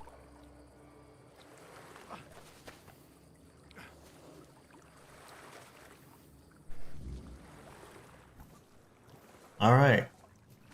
So now what we need to do is find a way into the main area here. So if we look at our quests, we have a world to win, which is King Arthur asked me to find more piece of his soul, or we do Shadow of the Horns, which is essentially just trying to find our way into the Horns of the South Keep. We have some other quests as well that we'll be looking to complete. But if you actually have the quest selected already, you can go to your map, and in your map you'll see that that's the intended path. This might look a little daunting, but it's actually not too large of an area. We're going to be doing some fun stuff along the way though. Honestly, there's a few things I want to show you, and I'm trying to figure out the best way. You can easily just go through here and you'll make it to the keep. But I think we're going to deviate just a little bit to get you guys some really fun stuff and show you guys how to get some really nice gear as well. So first thing we want to do is explore the beach. Get the Bleeder Rouge. This is interesting because when you apply it, it inflicts bleed. So just like the other kind of coating that we had that was a fire-based coating, kind of works similarly. Pretty neat stuff there. We'll be using those. I don't use those because I am in my off-stream profile because I'm just a stealth crit archer. So I usually one-shot just about anything. But if we come up close, you know, it's definitely going to be a different story, right? So we're going to grab the fishing rod. You can fish in this game. And the bread and potatoes are always nice to have as well. Flame resin, very nice, very nice. And onions, very good. So yeah, that's about it for this particular little beach area. There's gonna be a lot of things we can explore. I'm gonna do my best to kind of make the most sense for you. If you want to go that way, there's areas you can explore. There's even a merchant over there. And then as we continue up ahead, this will lead us kind of towards the main path. That's the main road. And then we can deviate and go this way as well. There's a few things we can do, and I think that we're gonna go ahead and head. Let's see on the map so I can show you. We might go up here really quick just to kind of circle around and grab something that's really neat, and then we're going to come over and go towards the Horns of the South after we explore this little island, which is where the statue is, and then we'll kind of just make our way over here. That whole coastline is full of goodies, so I say we deviate really fast and we go on the main path here, And then there is going to be a cave. If you go in that cave, you're going to pop out on the other side, and it gets really tricky. Like, wait, how did I just get here? But instead, you can come this way, kind of double back. You can jump up on these rocks here. Well, you don't suck. And this is not like some crazy secret or anything. It's really quite easy to do, but... Alright, so now that we're up here, few things we can do. You can go over here and eventually there'll be some little bit tougher enemies, or you can go up the steps. We're gonna go up the steps. And I don't know if this is like a quest kind of break. Nothing that I'm doing is exploitative or anything, but it's like, I wonder what would have happened if we just go and do everything normal. On my first playthrough, I also was experimenting quite a bit with the different pathways. And I was like, oh, this is interesting. Anyways, you'll see what I'm talking about in just a moment. So, here is a statue. These statues, if you interact with them, give you just benefits. So they'll be pretty much commemorating a warrior, and then you get increased levels. Like, so this particular one is archery. So I'll show you where everything is on every time we ever find anything. So that was up the steps on the path. We just jumped up here, went up the steps, and we're here. So really easy stuff, nothing too crazy, right? Now if we go here, guess who we're gonna find? What the heck? So you did find something in the island asylum, and you brought it back to the mainland. You could have told me, and yet you decided to lie. Hi, baby. Trust has to be earned. Exactly, dude. Have you already forgotten how you were rotting in a cell that reeked of blood, waiting for the priests to turn you inside out? And have you also forgotten who it was exactly who got you out of that cell? If it weren't for me, you'd be nothing but a brain in a jar by now. Debatable. But I don't blame you. There are no hard feelings on my end. Everything is working much better in today's stream. He was a master at manipulation, and he did heal you of the Red Death. How did you figure out Arthur's with me? You don't remember? I didn't have to figure anything out. He saved you when the monster attacked us at sea. Arthur, can you hear me, you parasite? I am coming for you. He doesn't remember you. Actually, I want to ask, how did he survive the storm? Yeah, that's what I want to know. I have my ways. I don't think I have to answer if you didn't grant me the courtesy of telling me the truth. Arthur doesn't remember you. Oh, I will make him remember. What are you doing here? Same thing I always do. Cleaning up the mess our king's actions and decisions left behind in this world. There was a beast down there that needed to be put down. Hideous thing. So what? You're on your way to steal Excalibur now? No, that's your job. You can decide to help me, you can decide to help him. At this point, it doesn't even matter, since we're both after the same thing. I'm sure he wants to regain his power, and I want to destroy every single piece of his soul. Either way, you'll be helping us both. Now, it was nice talking to you, but I can't stay here all day. I'll be keeping a close watch over your journey. That's it? I thought you were gonna fight me. No, I don't have an issue with you. And now that I saw the extent of his power, even in his weakened state, I realize it would be pointless to try to free you of him. I'll need something stronger than the blade I carry with me. Aren't you going to help me out with getting Excalibur? No. You know what to do. You will be doing it, and I have other matters to take care of. But if you want my help, all right? Once again, I can prove I'm not your enemy. You can ask me one question, and I'll answer truthfully. Or I can give you an artifact I found in this cave. It should help you with your continued survival. So just so you know, I took the artifact, and the artifact is a Menhir statue that will give you +5 health. So honestly, I believe you should do that. I've not gone the route of taking the question, so let's just see what the question is in that case. I should have known. Fine. A deal is a deal. Go ahead. I'm all ears.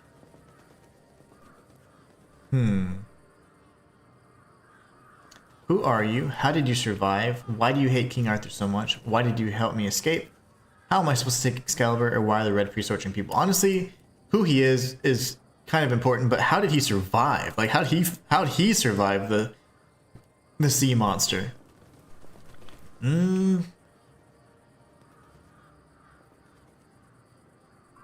How did he survive, or who are you? The artifact is a Menhir statue. I've obtained that already. I just wanted to do something a little bit different this time, damn. Baby, who are you, or how did you survive? How did you survive? Well, that is one question I can't answer. Oh, come on. And even if I did, you wouldn't believe me. That's You will ridiculous. see for yourself soon enough. But a deal is a deal. You still have one question. Boy, who are you? I think the question you really wanted to ask is who I was. And hundreds of years ago, I used to be a knight of the Round Table. Now, I am a hunter. Hunting what's left of our king, and cleaning up the mess he's made with his life and decisions while I'm at it. That's enough talking. Oh gosh. We have things to do, don't we? I want the statue. Farewell We'll then. meet again. Alright, so now he's gone. So in my opinion, I would strongly suggest going for the artifact, because you get +5 additional health. That sucks. I feel like I got screwed over there. That's fine. Fine. I thought knowledge was power, man. So if we go into the lair of the beast, my gosh, like, I was so terrified when I was like, what the heck is this? And I had forgotten all about this particular encounter, so I didn't do this until just the other day, and I was just completely shocked. But Caradoc completely wiped out this area, cleaned it out for us. We can run up here and grab open up the reinforced chest, and we'll get the Pyroclast core. The Pyroclast core is just going to be there's items that you can have that you can charge, and these cores essentially are activated by killing a certain number of enemies or dealing a certain amount of damage. So in this instance, if you deal 1,000 fire damage, automatically if you summon it or use the item, a bunch of rain will just fall down. Similarly, you can have one where if you kill 5 enemies, you can then like force push them away, so they just are charged based off damage or number of kills, and then you just use them, and it's amazing. So those are pretty fun to have. Lots of fun to use, actually. And it's if you're one-handed build, they're perfect. And if you're a battle mage that maybe ran out of mana, you definitely want to swap out a core. But anyways, you see that everything's dead. Caradoc said there was a beast that he needed to slay. I'm assuming he's no longer human, and that's just his human form. But this thing right here, I was so anxious that I was going to get a jump scare. I was absolutely terrified. But look at this thing. I don't even know if it's I don't even know if it's a chimera. It just looks strange. Whatever it is, it's probably a chimera. It's just a crazy, massive beast. And if you're careful and you're observant, like I am, you're going to see that right next to her mouth, there's an item up on this ledge. And if you grab this ironclad pebble, this is an amulet that you can actually equip that will increase your max stamina by 6. So yet again, I'm helping you increase all your stuff, and it's worth quite a bit too. So you can increase your stamina by 6. Now we have even more stamina, but guess what? There's more. If you go around this way, you'll find what they call a questing beast egg. So what does that mean? So what we do is we look at the item description, and it says, a questing beast egg, once carried for long enough, it can be hatched by resting near a bonfire. So you have to walk 5,000 steps, and we've already walked 2 of those 5,000 steps.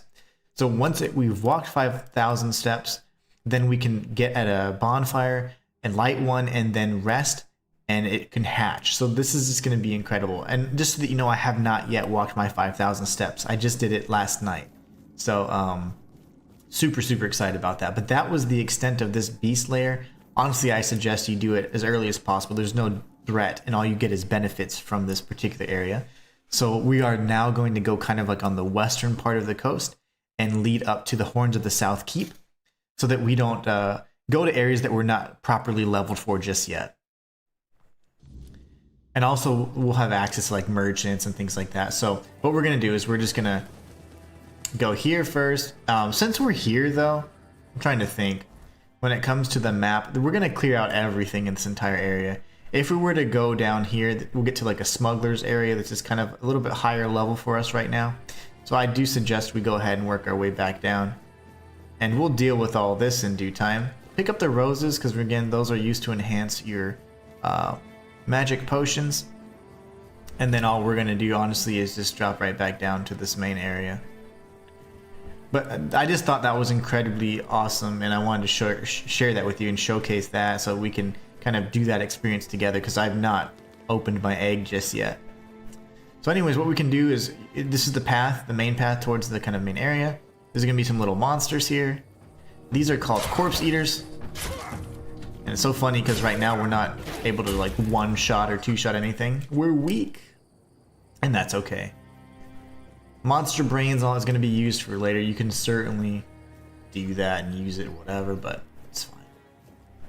Got the Keeper's Tag from this guy. Keeper's Tags, again, are the items that you can use to turn into the Quartermaster, Fergus, and once we get to the Horns of the South, we'll be able to actually benefit from that. But here, we can read this really quickly. This will give us a new recipe for Hunter's Stew. And the Hunter's Stew is actually really good. It gives you tons of health, 120 health for 60 seconds. So really, really good piece. Or recipe to make anyways. Mashed potatoes, why not? So we made mashed potatoes and Hunter's Stew. The Hunter's Stew we made wasn't the best quality, but hey, beggars can't be choosers, right? We're going to be heading that way in just a moment. There's an area that I don't know how to get to just yet, at least when I first went there, so maybe now with a little bit more knowledge I'll figure out what we need to do. But I know everything else so far. This is just like the first few minutes I was like, oh my gosh, I forgot all about the coast. Here we'll take on this guy. Don't do it, Wolfie. How is he this good at fighting? Remember, every time he hits me, it hurts him too. Pick up the wolf pelts because you're going to need them for a quest.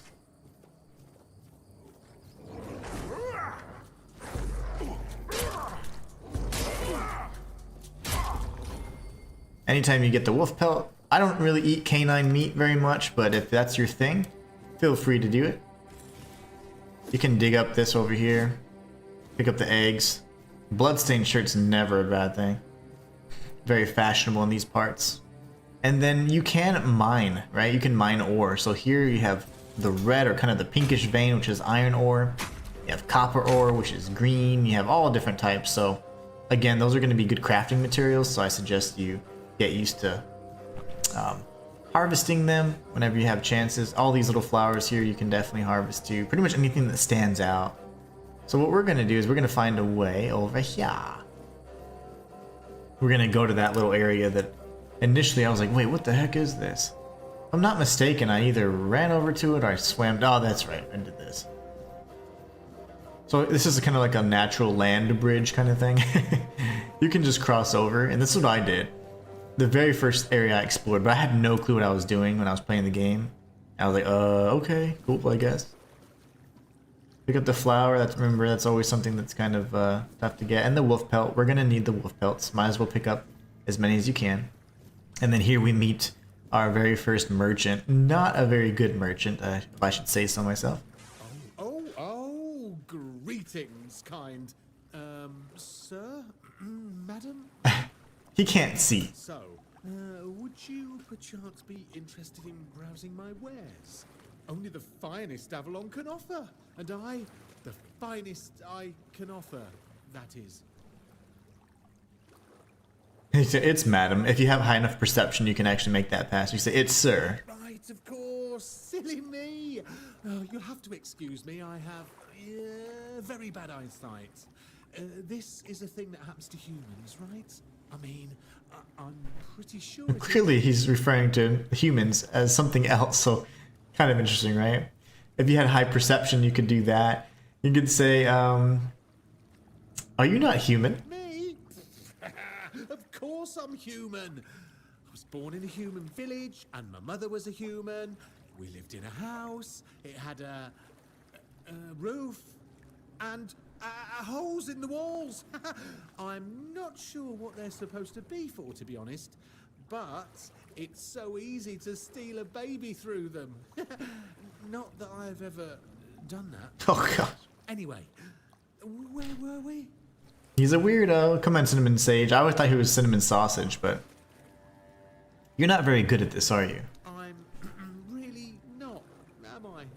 Oh, I've only been doing this for a short time. A century or so, maybe. I don't have all that many regulars either. Most people either curse at me or run away. I don't understand it. I'm not trying to eat them or even kidnap them. And then there are those who accuse me of trying to trick them. Excuse me! I'm just trying to sell them some trinkets or pretty flowers. Where's the trickery in that? Yeah, he's weird, but he's not bad. A century? What are you? I'm glad you asked. My name is O'Cunnin Cinnamon Sage, and I'm a travelling merchant. I specialise in the various odds and ends I find on my travels. Feel free to take a look at my wares. Pretty much all he has is like flowers and stuff, so it's gonna be Interesting. alchemical ingredients, honestly. I'd just be grateful if you didn't try to sell me any weapons, or nails, or buckets with iron handles. It's not that I have anything against things made of iron. I simply don't condone violence, that's it. I'm assuming he's maybe weak to that. Maybe he's weak to iron, I don't know. So interesting thing, oh, I didn't realize he had all this stuff. I have to come back to him. Again, I did this the very first time I played and I had no clue what was happening. So he's got some good stuff actually. He's got a charm that gives you increased damage. This is a weapon relic. You can infuse your weapons with relics. And I haven't even had to do that yet because I still feel like they're quite powerful, but this only enhances them. This is going to increase your sneak damage. This is really nice. This is one of those cores that can be charged. And then this is an actual wand. Very, very cool. Alright, well I'm going to sell him something anyways. Get rid of some of our stuff. We have a lot of gray weapons. The gray stuff's usually like really bad quality. Black is going to be like your normal quality, and then blue is like the highest quality I've seen so far. The gold outline is typically a quest item, so I don't know if there's... I'm sure there's going to be like even more items that are like higher tiers, but in either case, I've seen blue items that are named and unique, so kind of interesting. I did sell him something with iron. Hope he doesn't get too mad. We'll sell all this. Get rid of all this junk too, honestly. We're going to keep all of these for now. We don't really have... We have 2 origin potions already. We don't really have the use for mana, so I say we sell our mana potions. And then aside from that, I think we're in good shape. I don't think there's really much else we need to do. You found what you were looking for. I rarely do. Alright, so good talk, good talk. When you come down here, there's this door, and honestly, I've done everything except the main quest in this area, so I think you actually need to have Excalibur here to interact with this. So if you're looking for this area, it's the small island. This is the beach that you land on, and if you just circle around, cross the land bridge, you'll arrive at this area with O'Cunnin Cinnamon Sage, or whatever his name is, and there's a door that you can use when you obtain Excalibur. So I haven't done that yet. I've done everything but the last quest, which is that's the final quest I'm on right now. So I'm sure we'll be seeing it. But there's gonna be some enemies around here. Trying to see where the heck they're at. On the beach. Where are these dudes at?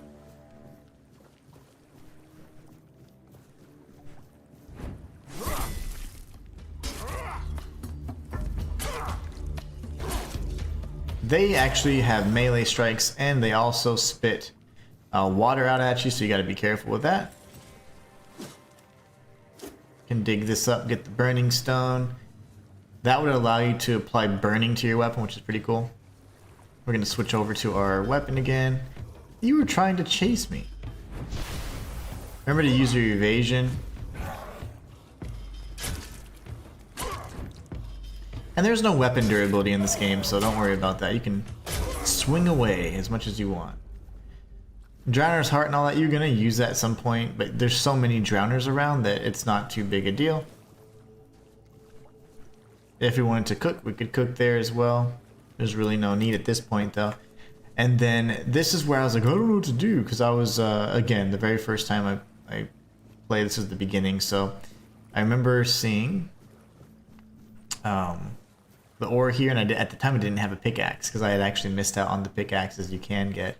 But mining the ore is always good. It's going to be used for weapon upgrades, for crafting your own weapons. This lock's broken. I imagine we just have to swim across and around. But before that, I didn't know that you could really swim and all that stuff in this game. So I was like, oh no! Fishing rod, which we already have plenty of. And we can drop down here. And there's a way out somewhere. There it is. Okay, so we can swim. And again, you can swim if you want. You can always switch to first person.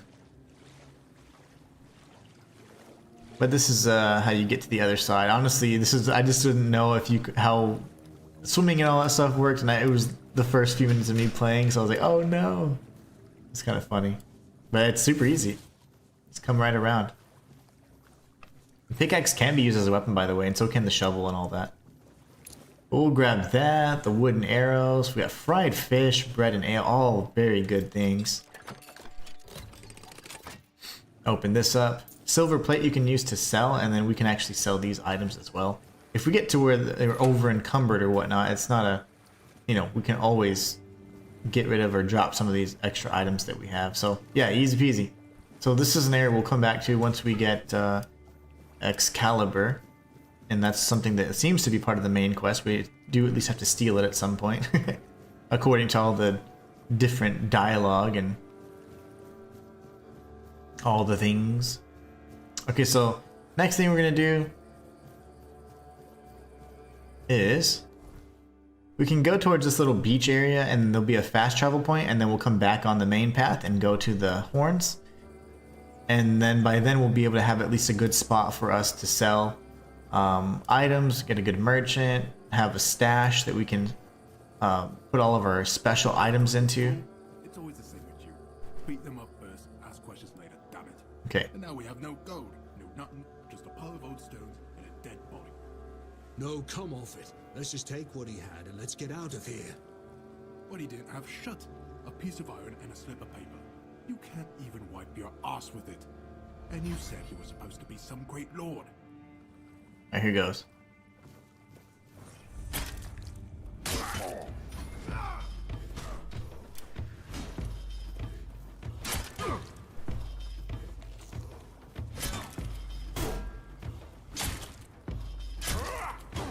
Ow.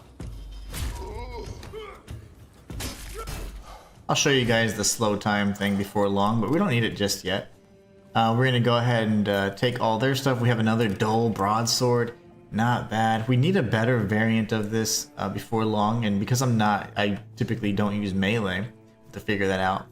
This is really interesting because you have these statues everywhere, and if you have the proper ingredients, you can actually make an offering. So it takes sage, rose, and feathers. Sage, rose, and feathers. And if you have those 3 items, you can actually make an offering, and the offering will grant you an amulet called the All-Mother's Mercy. And so instead of dying, what happens is you actually get, like, if you have this equipped and you die, instead of you dying, you'll have 100% of your health, and then the amulet gets destroyed. So it's like a really great, like, oh crap thing, especially if you're going into a difficult encounter. But for games like this, I mean, you can always save scum and all that, so it's not too big a deal, but it's really neat if you're trying to really just RP it, you know, and like, be like, oh man, I gotta have this. And for people like me, like to collect everything, you know. Alright, so we got the letter. This again gives you the ingredients if you didn't know: rose, sage, and feather. And then we can get his stuff and we can sell it, honestly. Leather's important. It's always kind of bundled up like that, so not bad to have. And I do believe... maybe, yeah, I'm thinking about a different area. Yeah, we're good for now, but that's the All-Mother's first site there, and you can get that from, again, the starting beach. We were just at this island with cinnamon sage, and then this is the All-Mother's Shrine. We're going to be exploring the rest of this beach here, and then we're going to be coming up on the main path. There are other ways you can go around this entire area on the beach, but we're not quite ready for it in terms of the damage output and all that, so we don't want to die. But we'll be coming up that path in just a moment. So a lot of times you can see that there's like different color, like little fairies or whatever these things are, sprites, and you can dig, and they indicate like where stuff is. Typically like different levels of stuff, which is cool. We're gonna go this way and take him out because he's like the lone wanderer over here.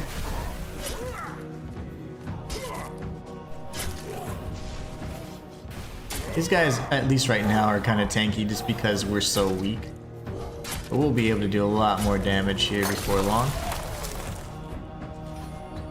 I'm gonna switch over to our potions for some immediate health. You don't want to hit those guys in the heads, the ones that have the shells, because their heads are immune. So even if you're using like arrows, for example, you wouldn't be able to damage them.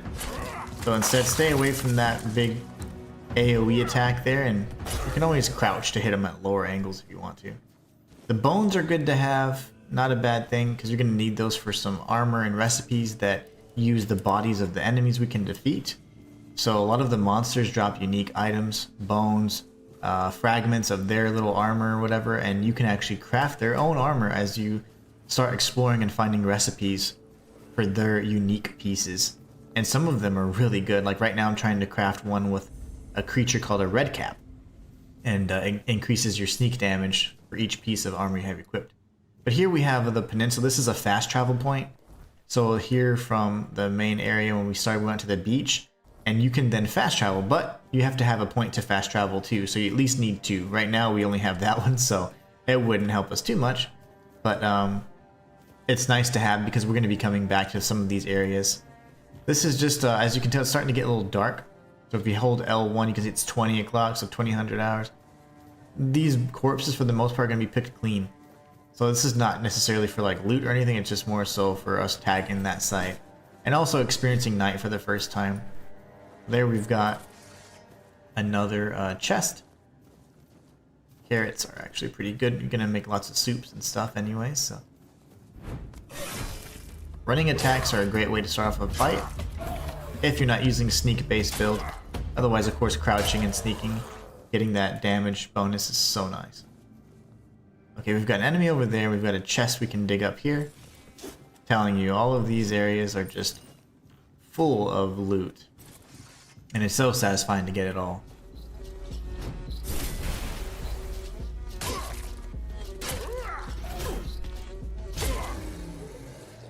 There you go. That hurt. There's going to be more loot over there, but we're going to come up here really quickly. There's going to be a handful of enemies, 2 of these drowners, and then another corpse eater.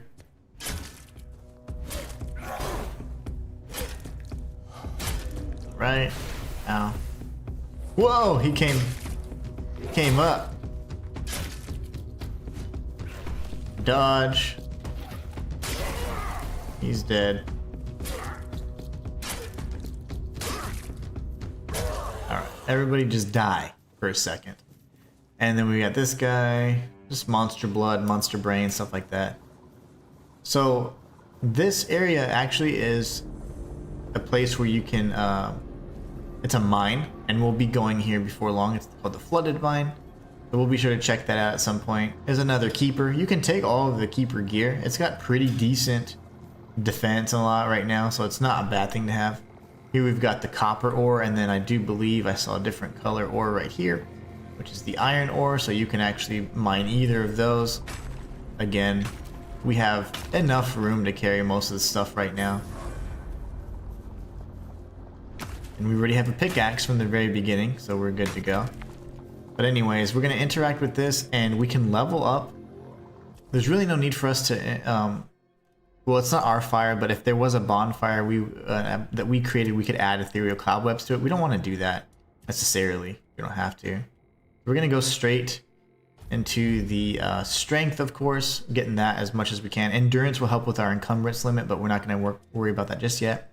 We're going to focus on our damage instead and see what other nodes we have. So let's see. Two-handed weapons deplete 5% of the damage dealt from the target's stamina.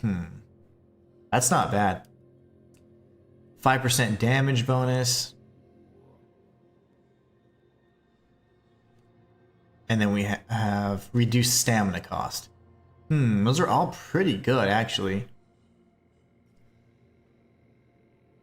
I don't mind the stamina thing, honestly. but I also like a little bit more damage. That's heavy attacks. We can go here, and then I think maybe here. So the more we deplete the stamina, they can get staggered, and then they're in trouble. Hits against the same enemy within 5 seconds of each other resets on hitting a different enemy. Decrease the stamina. That's great. Okay, cool. I like that. We'll be leveling up that way, so we want to make sure that we can swing like crazy. And that's going to allow us to stay really, really aggressive. Good stuff. So now we're going to rest. We're going to rest until we get to right around like 5 or 6 a.m. And then now the weirdness has dissipated. If we were to continue that way, which we will just for a bit, we'll get a few more items and then we're going to turn back because that is a giant ogre and he's a boss. He's a big boy. So we're not going to necessarily have the strength to beat him just yet. We could certainly skill it, but there's no point because I don't want you guys to be, doing that and getting frustrated. So instead, we come back when we're better equipped. Where the balls is the opening for this thing? There it is.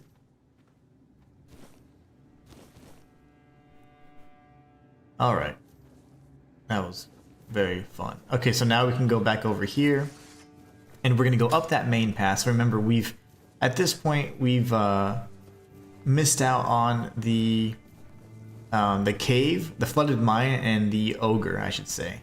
So instead what we're going to do is, because those are kind of like a little bit higher level, we're going to just get to where we need to get, which is of course the main area. We'll be coming up to this gate here, and then we'll just backtrack to show you. This is going to take us to the east gate. This creature right up here, I don't know what the hell it is, but it's in the loading screen, and it goes straight towards that giant thing due east. That giant sword. So that is insane. I actually saw it from the other angle and I was like, wait, when I figured out where I was like, how did that not become an issue for the people, the bandits at that gate? But you'll see what I'm talking about. Alright, so as we talked about here, the path that we deviated from was actually this little area where we dug up the chest and the wolves were. We went down to the beach that way. So now we can come up over here. And I want to show you guys something pretty neat. There's two pathways, right? So this is the main path from the very beach that we landed on. You can go this way, but it'll take you out somewhere where you're like, wait, where the heck am I? And it's very disorienting. So you go into this cave and you like appear on the other side, and it's very, very tricky at first because you're like, what the heck? Where am I? If you were to go a little bit further this way, you get to like the smuggler's beach kind of area. And there's a very powerful bow that I use. If you use a sneak or stealth kind of build, attacking an enemy with while in sneaking mode will actually blind the enemy for 5 seconds, so they can actually friendly fire and damage their own enemies, and they're also blinded for 5 seconds so they can't see where you're at, and you can just continue to get more strikes. It's really good. But anyways, that's that path, and then you go and you'd appear on the other side of this range, or you go to if you're a stealth archer, you would like to go here. I'm going to show you guys all these things on the stream, but at the appropriate times, now that I know some of the areas may be a little more difficult than others. So if we follow this main path here, we arrive at another beach with some drowners, or undead, I guess.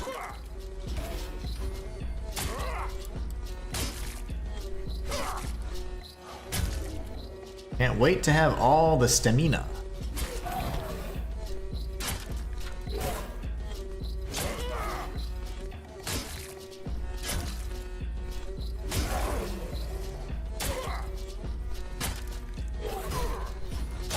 All right. So they're not going to have too much. It's not like we don't kill them for loot. We kill them for the XP. But what we're going to do is run up over here, and you're going to see that there's like this, what they call blood lake. It's like this red pool of water. It's disgusting. I love it. But what we're going to do is we're going to go down, and if you can see, there's all these bodies. Now you can see if there's anything you want to loot on them. Honestly, they don't really have too much. Most of them are just regular old dead folks that have just basic clothes and stuff. There's something there I want to show you in just a moment. More bodies there, and it's like, oh, this is interesting. Like, what does this lead to, or whatever, right? All good things, mazel mazel. But this is how you get into the actual blood cave itself. If you come up, though, and say, for example, in the very beginning, in the sequence where we had tried to escape from the prison, we weren't able to lockpick anything. Well, we can actually talk to this statue here, and if we pray to it, we get the blood transfusion skill.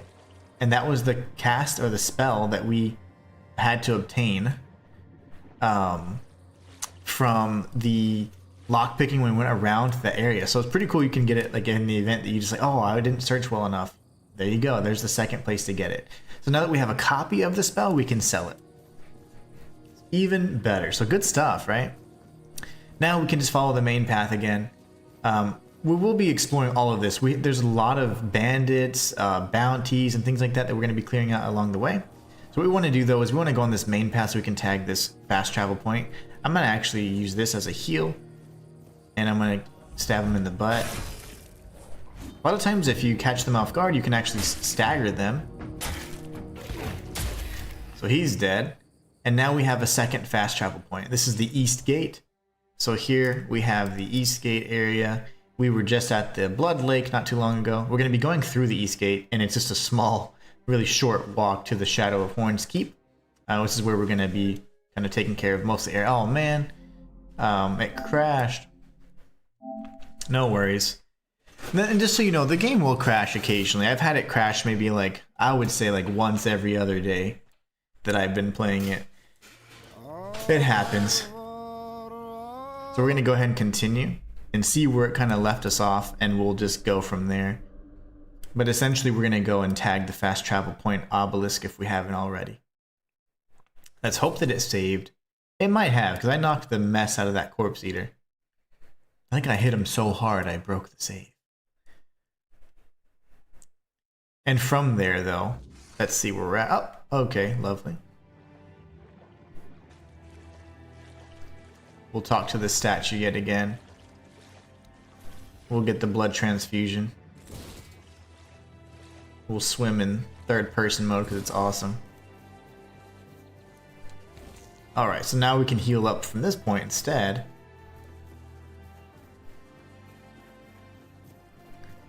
We'll retag this point. We'll be coming back here because, as I mentioned, there are bounties, and there's actually quite a few bandit leaders that we're going to be taking out, and it's really, really fun to do.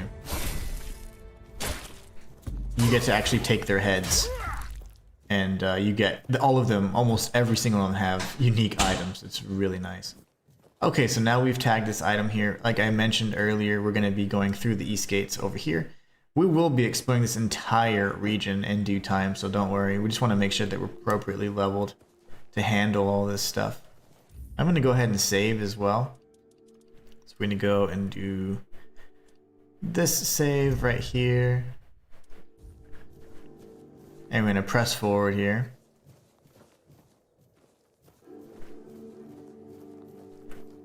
On the left side, we have a few things we can I want to kind of point out. So we have another corpse eater. He's not important. But what is, if he'd hit me. He got stunned right there, and he's jacked up, so good stuff. When he gets stunned, he gets knocked out, and it's really nasty.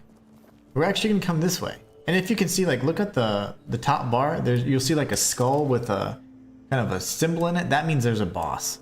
That's the bandit leader. We're not gonna face off with the bandit leader or anything like that just yet. But we are gonna go this way. And if you have the appropriate materials, you can go to these little altars and shrines and you can gain the abilities. So like, if you had 3 antler fragments, you could place them here and you'd get 10% movement speed. So that's just a nice little thing. So that's the Shrine of the Deer right there. And they will be marked as soon as you actually tag them. They're marked. So like if I move away just a bit, you can now see that's the Shrine of the Deer. So now you know where to get to it. It's just pretty much due south of the East Gate. But we're going to jump through this little wall here. And we're going to continue following this path right past the Corpse Eater. We'll be visiting that village in due time. There's just a bunch of bandits and scumbags there. But we're going to come this way though. And there's plenty of deer around here. You can actually get your antlers probably just by going back and forth on the street. There's one right there, in fact. Pick up the sage along the way on the main road. And then if you go this way, you're going to see this really interesting character. And this guy's awesome. His name's Abigor. Are we? They must have had their fun with you. Who had you as their plaything? The church? The druids? Some band of cutthroats? But it doesn't matter now, that you're free. Who are you? I'm Abigail, a knight. I swore my sword to my lady's will, and she kept me close, until she had no more use for me. Now, I walk alone, but a shadow never strays too far. How do you know that something happened to me? You look wretched, and you smell like death. I've seen people like you before.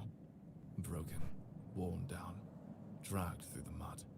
If you've had enough of it all, I could grant you an honorable death. In a proper duel, you lived like a cur, but you could die like a knight. Wouldn't that be just splendid? Just say the word. We leave for now. You can actually fight him, and he is very powerful. I did defeat him on my off-stream profile, and it was epic. You get his armor, by the way, guys. So if you want his armor, you're more than welcome to engage in combat with this guy, beat him, and then get his armor. Here, though, there's a statue you can interact with, and this gives you an increased one-handed points, so it's really nice to have as well. Again, this is just on the main path right beyond the gate. So here we have Abigor, and we also have the statue. He will not move. I've played through nearly the entirety of the Horns of the South questline, and it's fine. He's still there. So get his butt. There you go. So we didn't get the horns, but the horns are a little bit more of a rare drop from them, so no big deal. Anyways, you can go down this way. Again, this is going to be another part of the coastline or whatever that we can explore, but we're not going to do that just yet. Instead, we're going to be coming back up this way towards the main area. Get this coin purse off that dead body. And then we're going to go up this main path here. This is the Horns of the South Keep. This is kind of like where everything goes down. And this is kind of like a funny encounter. The way that you handle it does actually have an impact later on. So we got our third fast travel point. So all we did is just make our way up this main path from the beach. All you have to do is walk that short path and you'll get directly to the keep. Although the area looks massive, you can actually run from area to area pretty quickly. This dude's asleep. Your money or your life? What's happening? In the name of the All-Mother, what are you doing? I could have stabbed you. Wait, I haven't seen you before.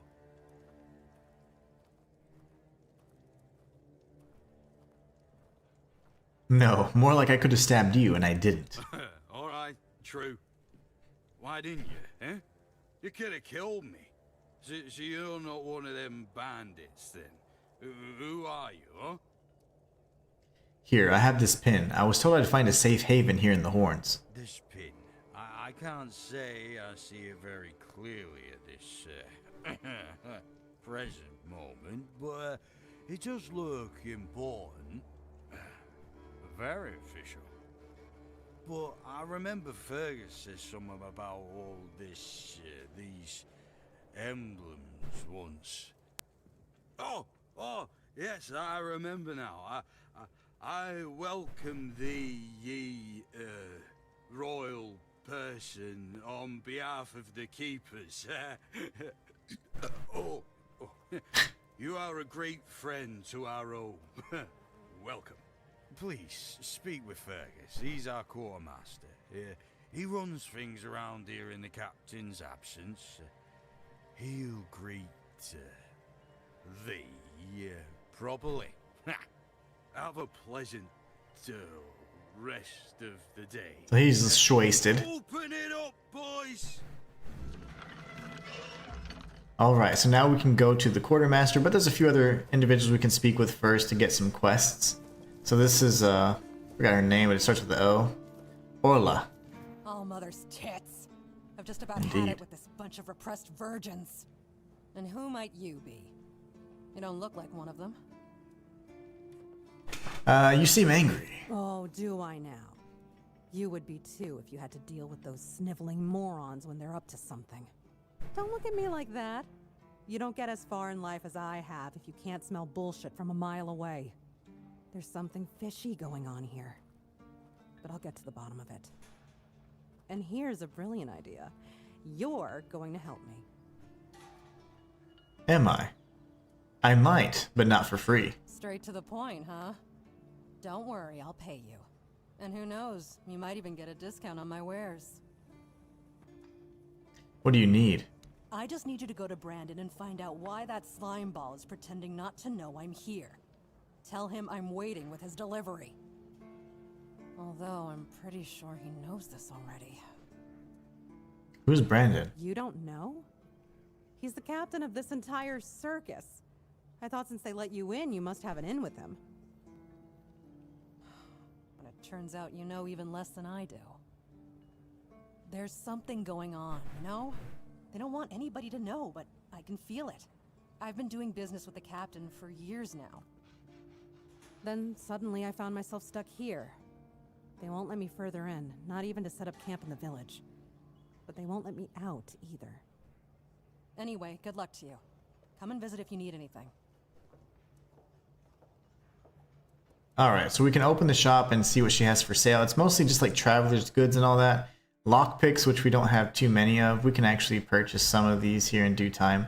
One of the things that you really want to get though is like, so the traveler's garb is really good like if you're not in combat. It enhances your movement speed and things like that. But we're going to be in combat most of the time, so we don't really want that. If you miss the pickaxe, the shovel, the fishing rod, or anything like that, you can certainly pick it up now. But what's most important is getting the sketchbook. And it's really neat because you can literally sketch anything in the game. It will actually create a live sketch of it, and then you can refer to it at any point in time. It's one of the neatest features that I thought was just so cool. It's not necessarily useful, but it's very awesome.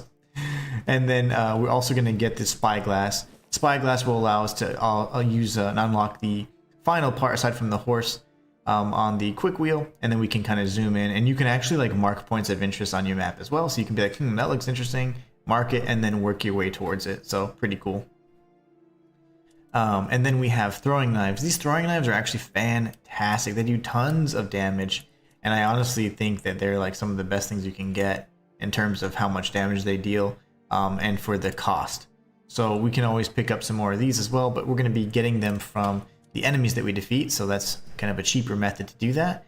We're going to sell some of these items here. We're going to get rid of the short sword and the wooden club. We don't really need the dagger or rusty spear. The torch is great though. We're going to definitely keep the torch. That's going to allow us to navigate darker areas really easily. So then, and then we do have a short bow. I think we probably need a bow that's going to be something we can use. Even if you don't meet the requirements, you just do less damage. So like the short bow, if I had 3 dexterity, would do 14 to 17 damage. Without meeting the requirements, I can do 11 to 13 damage. So it's really not that big of a deal. You're not missing out on too much is what I'm trying to say. Here you have the abilities that we obtained for the magic spells. You can actually sell one of the blood transfusions, and then we're going to get rid of all the silk stuff because we don't need to look pretty. We just need to kick ass. And then we're going to get rid of all that. These are weapon relics, so they would, if you slotted this into your weapon, you would then now have like a weapon that always applies burning, which is really nice. We are going to probably need more stamina potions than I would imagine, so that's something that we are going to keep on hand. And then other than that, I think we're good. We can sell this garbage. We can get rid of the silver plate for a few bucks, and I think we're in good shape. If for whatever reason you accidentally purchase something or sell something, you can always buy it back too. Let's go ahead and get the quest going. It says maybe there's something else I could help you with. You do realize you won't score any points with the keepers by helping me, right? Those holier-than-thou soldier boys have no idea what it takes to be a merchant in this sorry world. The things we have to do sometimes aren't exactly done according to the rulebook.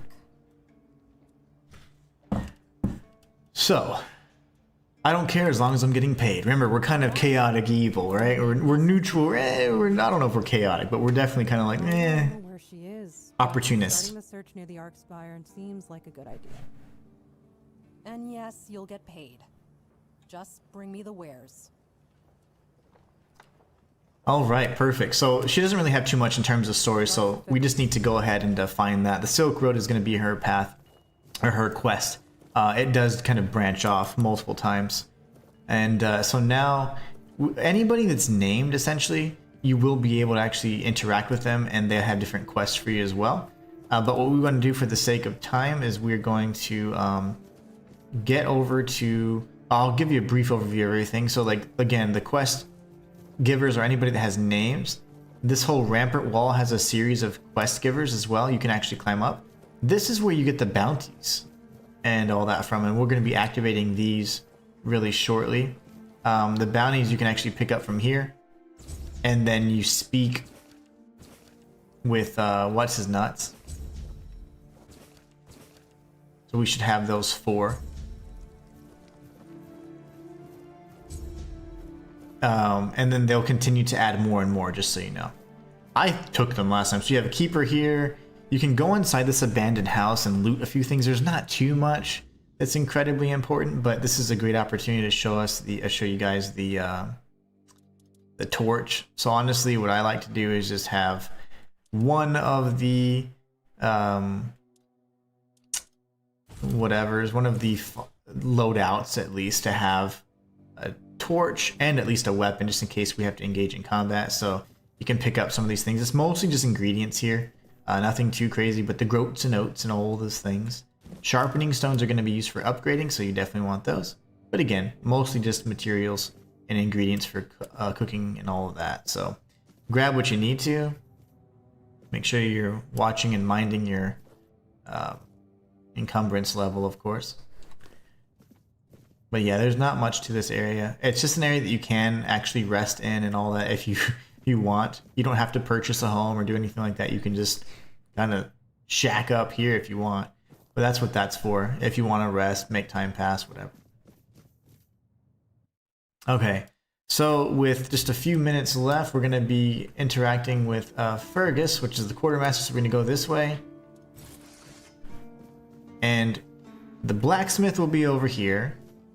There's a statue here that you can interact with. Will give you two-handed, which is going to be very important. You have the blacksmith right there. And then if you go up the steps, you can go to the captain's office, but there's really nothing there. It's like a museum, really. And there'll be a quest associated with it later. There's lighthouses and a bunch of quest givers around here that we're going to be talking to. And then all of this kind of converges. All of these points all come to the same point. So if you can go underneath, you would still appear to the right area. That's the statue that we just touched. Initially, you'll see some stuff. Right now it's showing steel, but as you continue to gain kind of like reputation and rapport with these people, then they're going to be giving you stuff for free. Most important thing though is once you make your way through, as you head to Fergus, you'll see there's this guy who's the quest giver, and then here we have your stash. So you can actually deposit some of the things that you're not going to want to use. So honestly, like things like shields and stuff like that, I don't really know how important that is for me. And right now on console, there's a bug where like, unless you're just placing something away, you can't see what the item is. Unfortunately, there's no item description for it, which is really, really annoying because like, honestly, it'd be ideal for you to know what it is you have equipped or unequipped. So we're going to be dropping these spells in for now. If you drop an item in, you can then see, but as soon as you navigate away, you won't be able to see anymore. So like, that's what's kind of annoying about it. See like that, for example. So it kind of just is what it is there. That is something that I hope that they're working on fixing though. But here we have all our armor. We're going to keep that for now. We can drop these rings that we're not equipping. So here, oh, we can see it's a lesser mana ring, but if you're trying to see it from the other angle, you just can't. So it's a little unfortunate. We're going to get rid of the origin potions and drop them in our stash for now. And then our swift potion as well, just for now. We don't really need a lot of this stuff at this point. The food and all these items we can keep for now. You can actually drop off all of your components, and that will reduce your weight, and you can always create and cook and even do alchemy and sell things from your stash, even if you're far away from it. So that is pretty nice. But again, like if you're trying to see like what you want to take from the stash, it's very difficult to know like what the stats are, what it even is, unless it's the very first item, you know, so it's really annoying. I don't know why that's a bug, but it is, and I just wish that one gets fixed like instantly because that is quite annoying. It makes it very difficult to look at it in your inventory, and it's a bit of a hassle in my opinion. But anyways, we do have these items, so I want to know what that is to see which bow is better. So the very short bow. is what I have equipped. And this is the short bow. Okay. So there, I can actually use this one then, and that one I can just sell. So I could sell those 2 items as well. There'll be, you know, places for that to happen. And then that's a quest giver. The medic, or the kind of like the healer, doctor is in there. That's Fergus. And then we can always rest at this bonfire if we need to. It's a little campfire more than anything. And then there's a merchant here that's a red priest, but he's not, I mean, he's an absolute jerk, but he's not evil. He's not aggro anyways. And so that's pretty much it for now. What we're going to do is actually end it here. You would want to speak to Fergus, and then you can get even more information about the next quests. So we're going to go ahead and do our save, and we're going to call it a day right here. I hope you guys enjoyed that. If you had been following along, you have all of this gear on screen now. You have an excellent set of armor and things that enhance your attributes all across the board, including your encumbrance, your stamina, and your health. We've got good armor, and we're working on some really great weapons. In the next stream, I'm going to show you how to get one of the best two-handed weapons in the game. I already have a guide on screen, so if you want to check it out, it's this video on screen now that shows you how to get lightning, or the lightning, which is a two-handed hammer that causes pretty much lightning to come cast down once you strike an enemy. So I'm going to show you guys how to get that in the next stream. If you want to rush and find it now, check out the video on screen and it'll be able to take you there. I hope you guys enjoyed. Please be sure to subscribe if you made it this far, and if you enjoyed it or learned anything from the stream. I do guides like this all the time. We'll be continuing our Tainted Grail, the Fall of Avalon walkthrough in the next video. Hope you guys enjoyed it, and have a great rest of your day.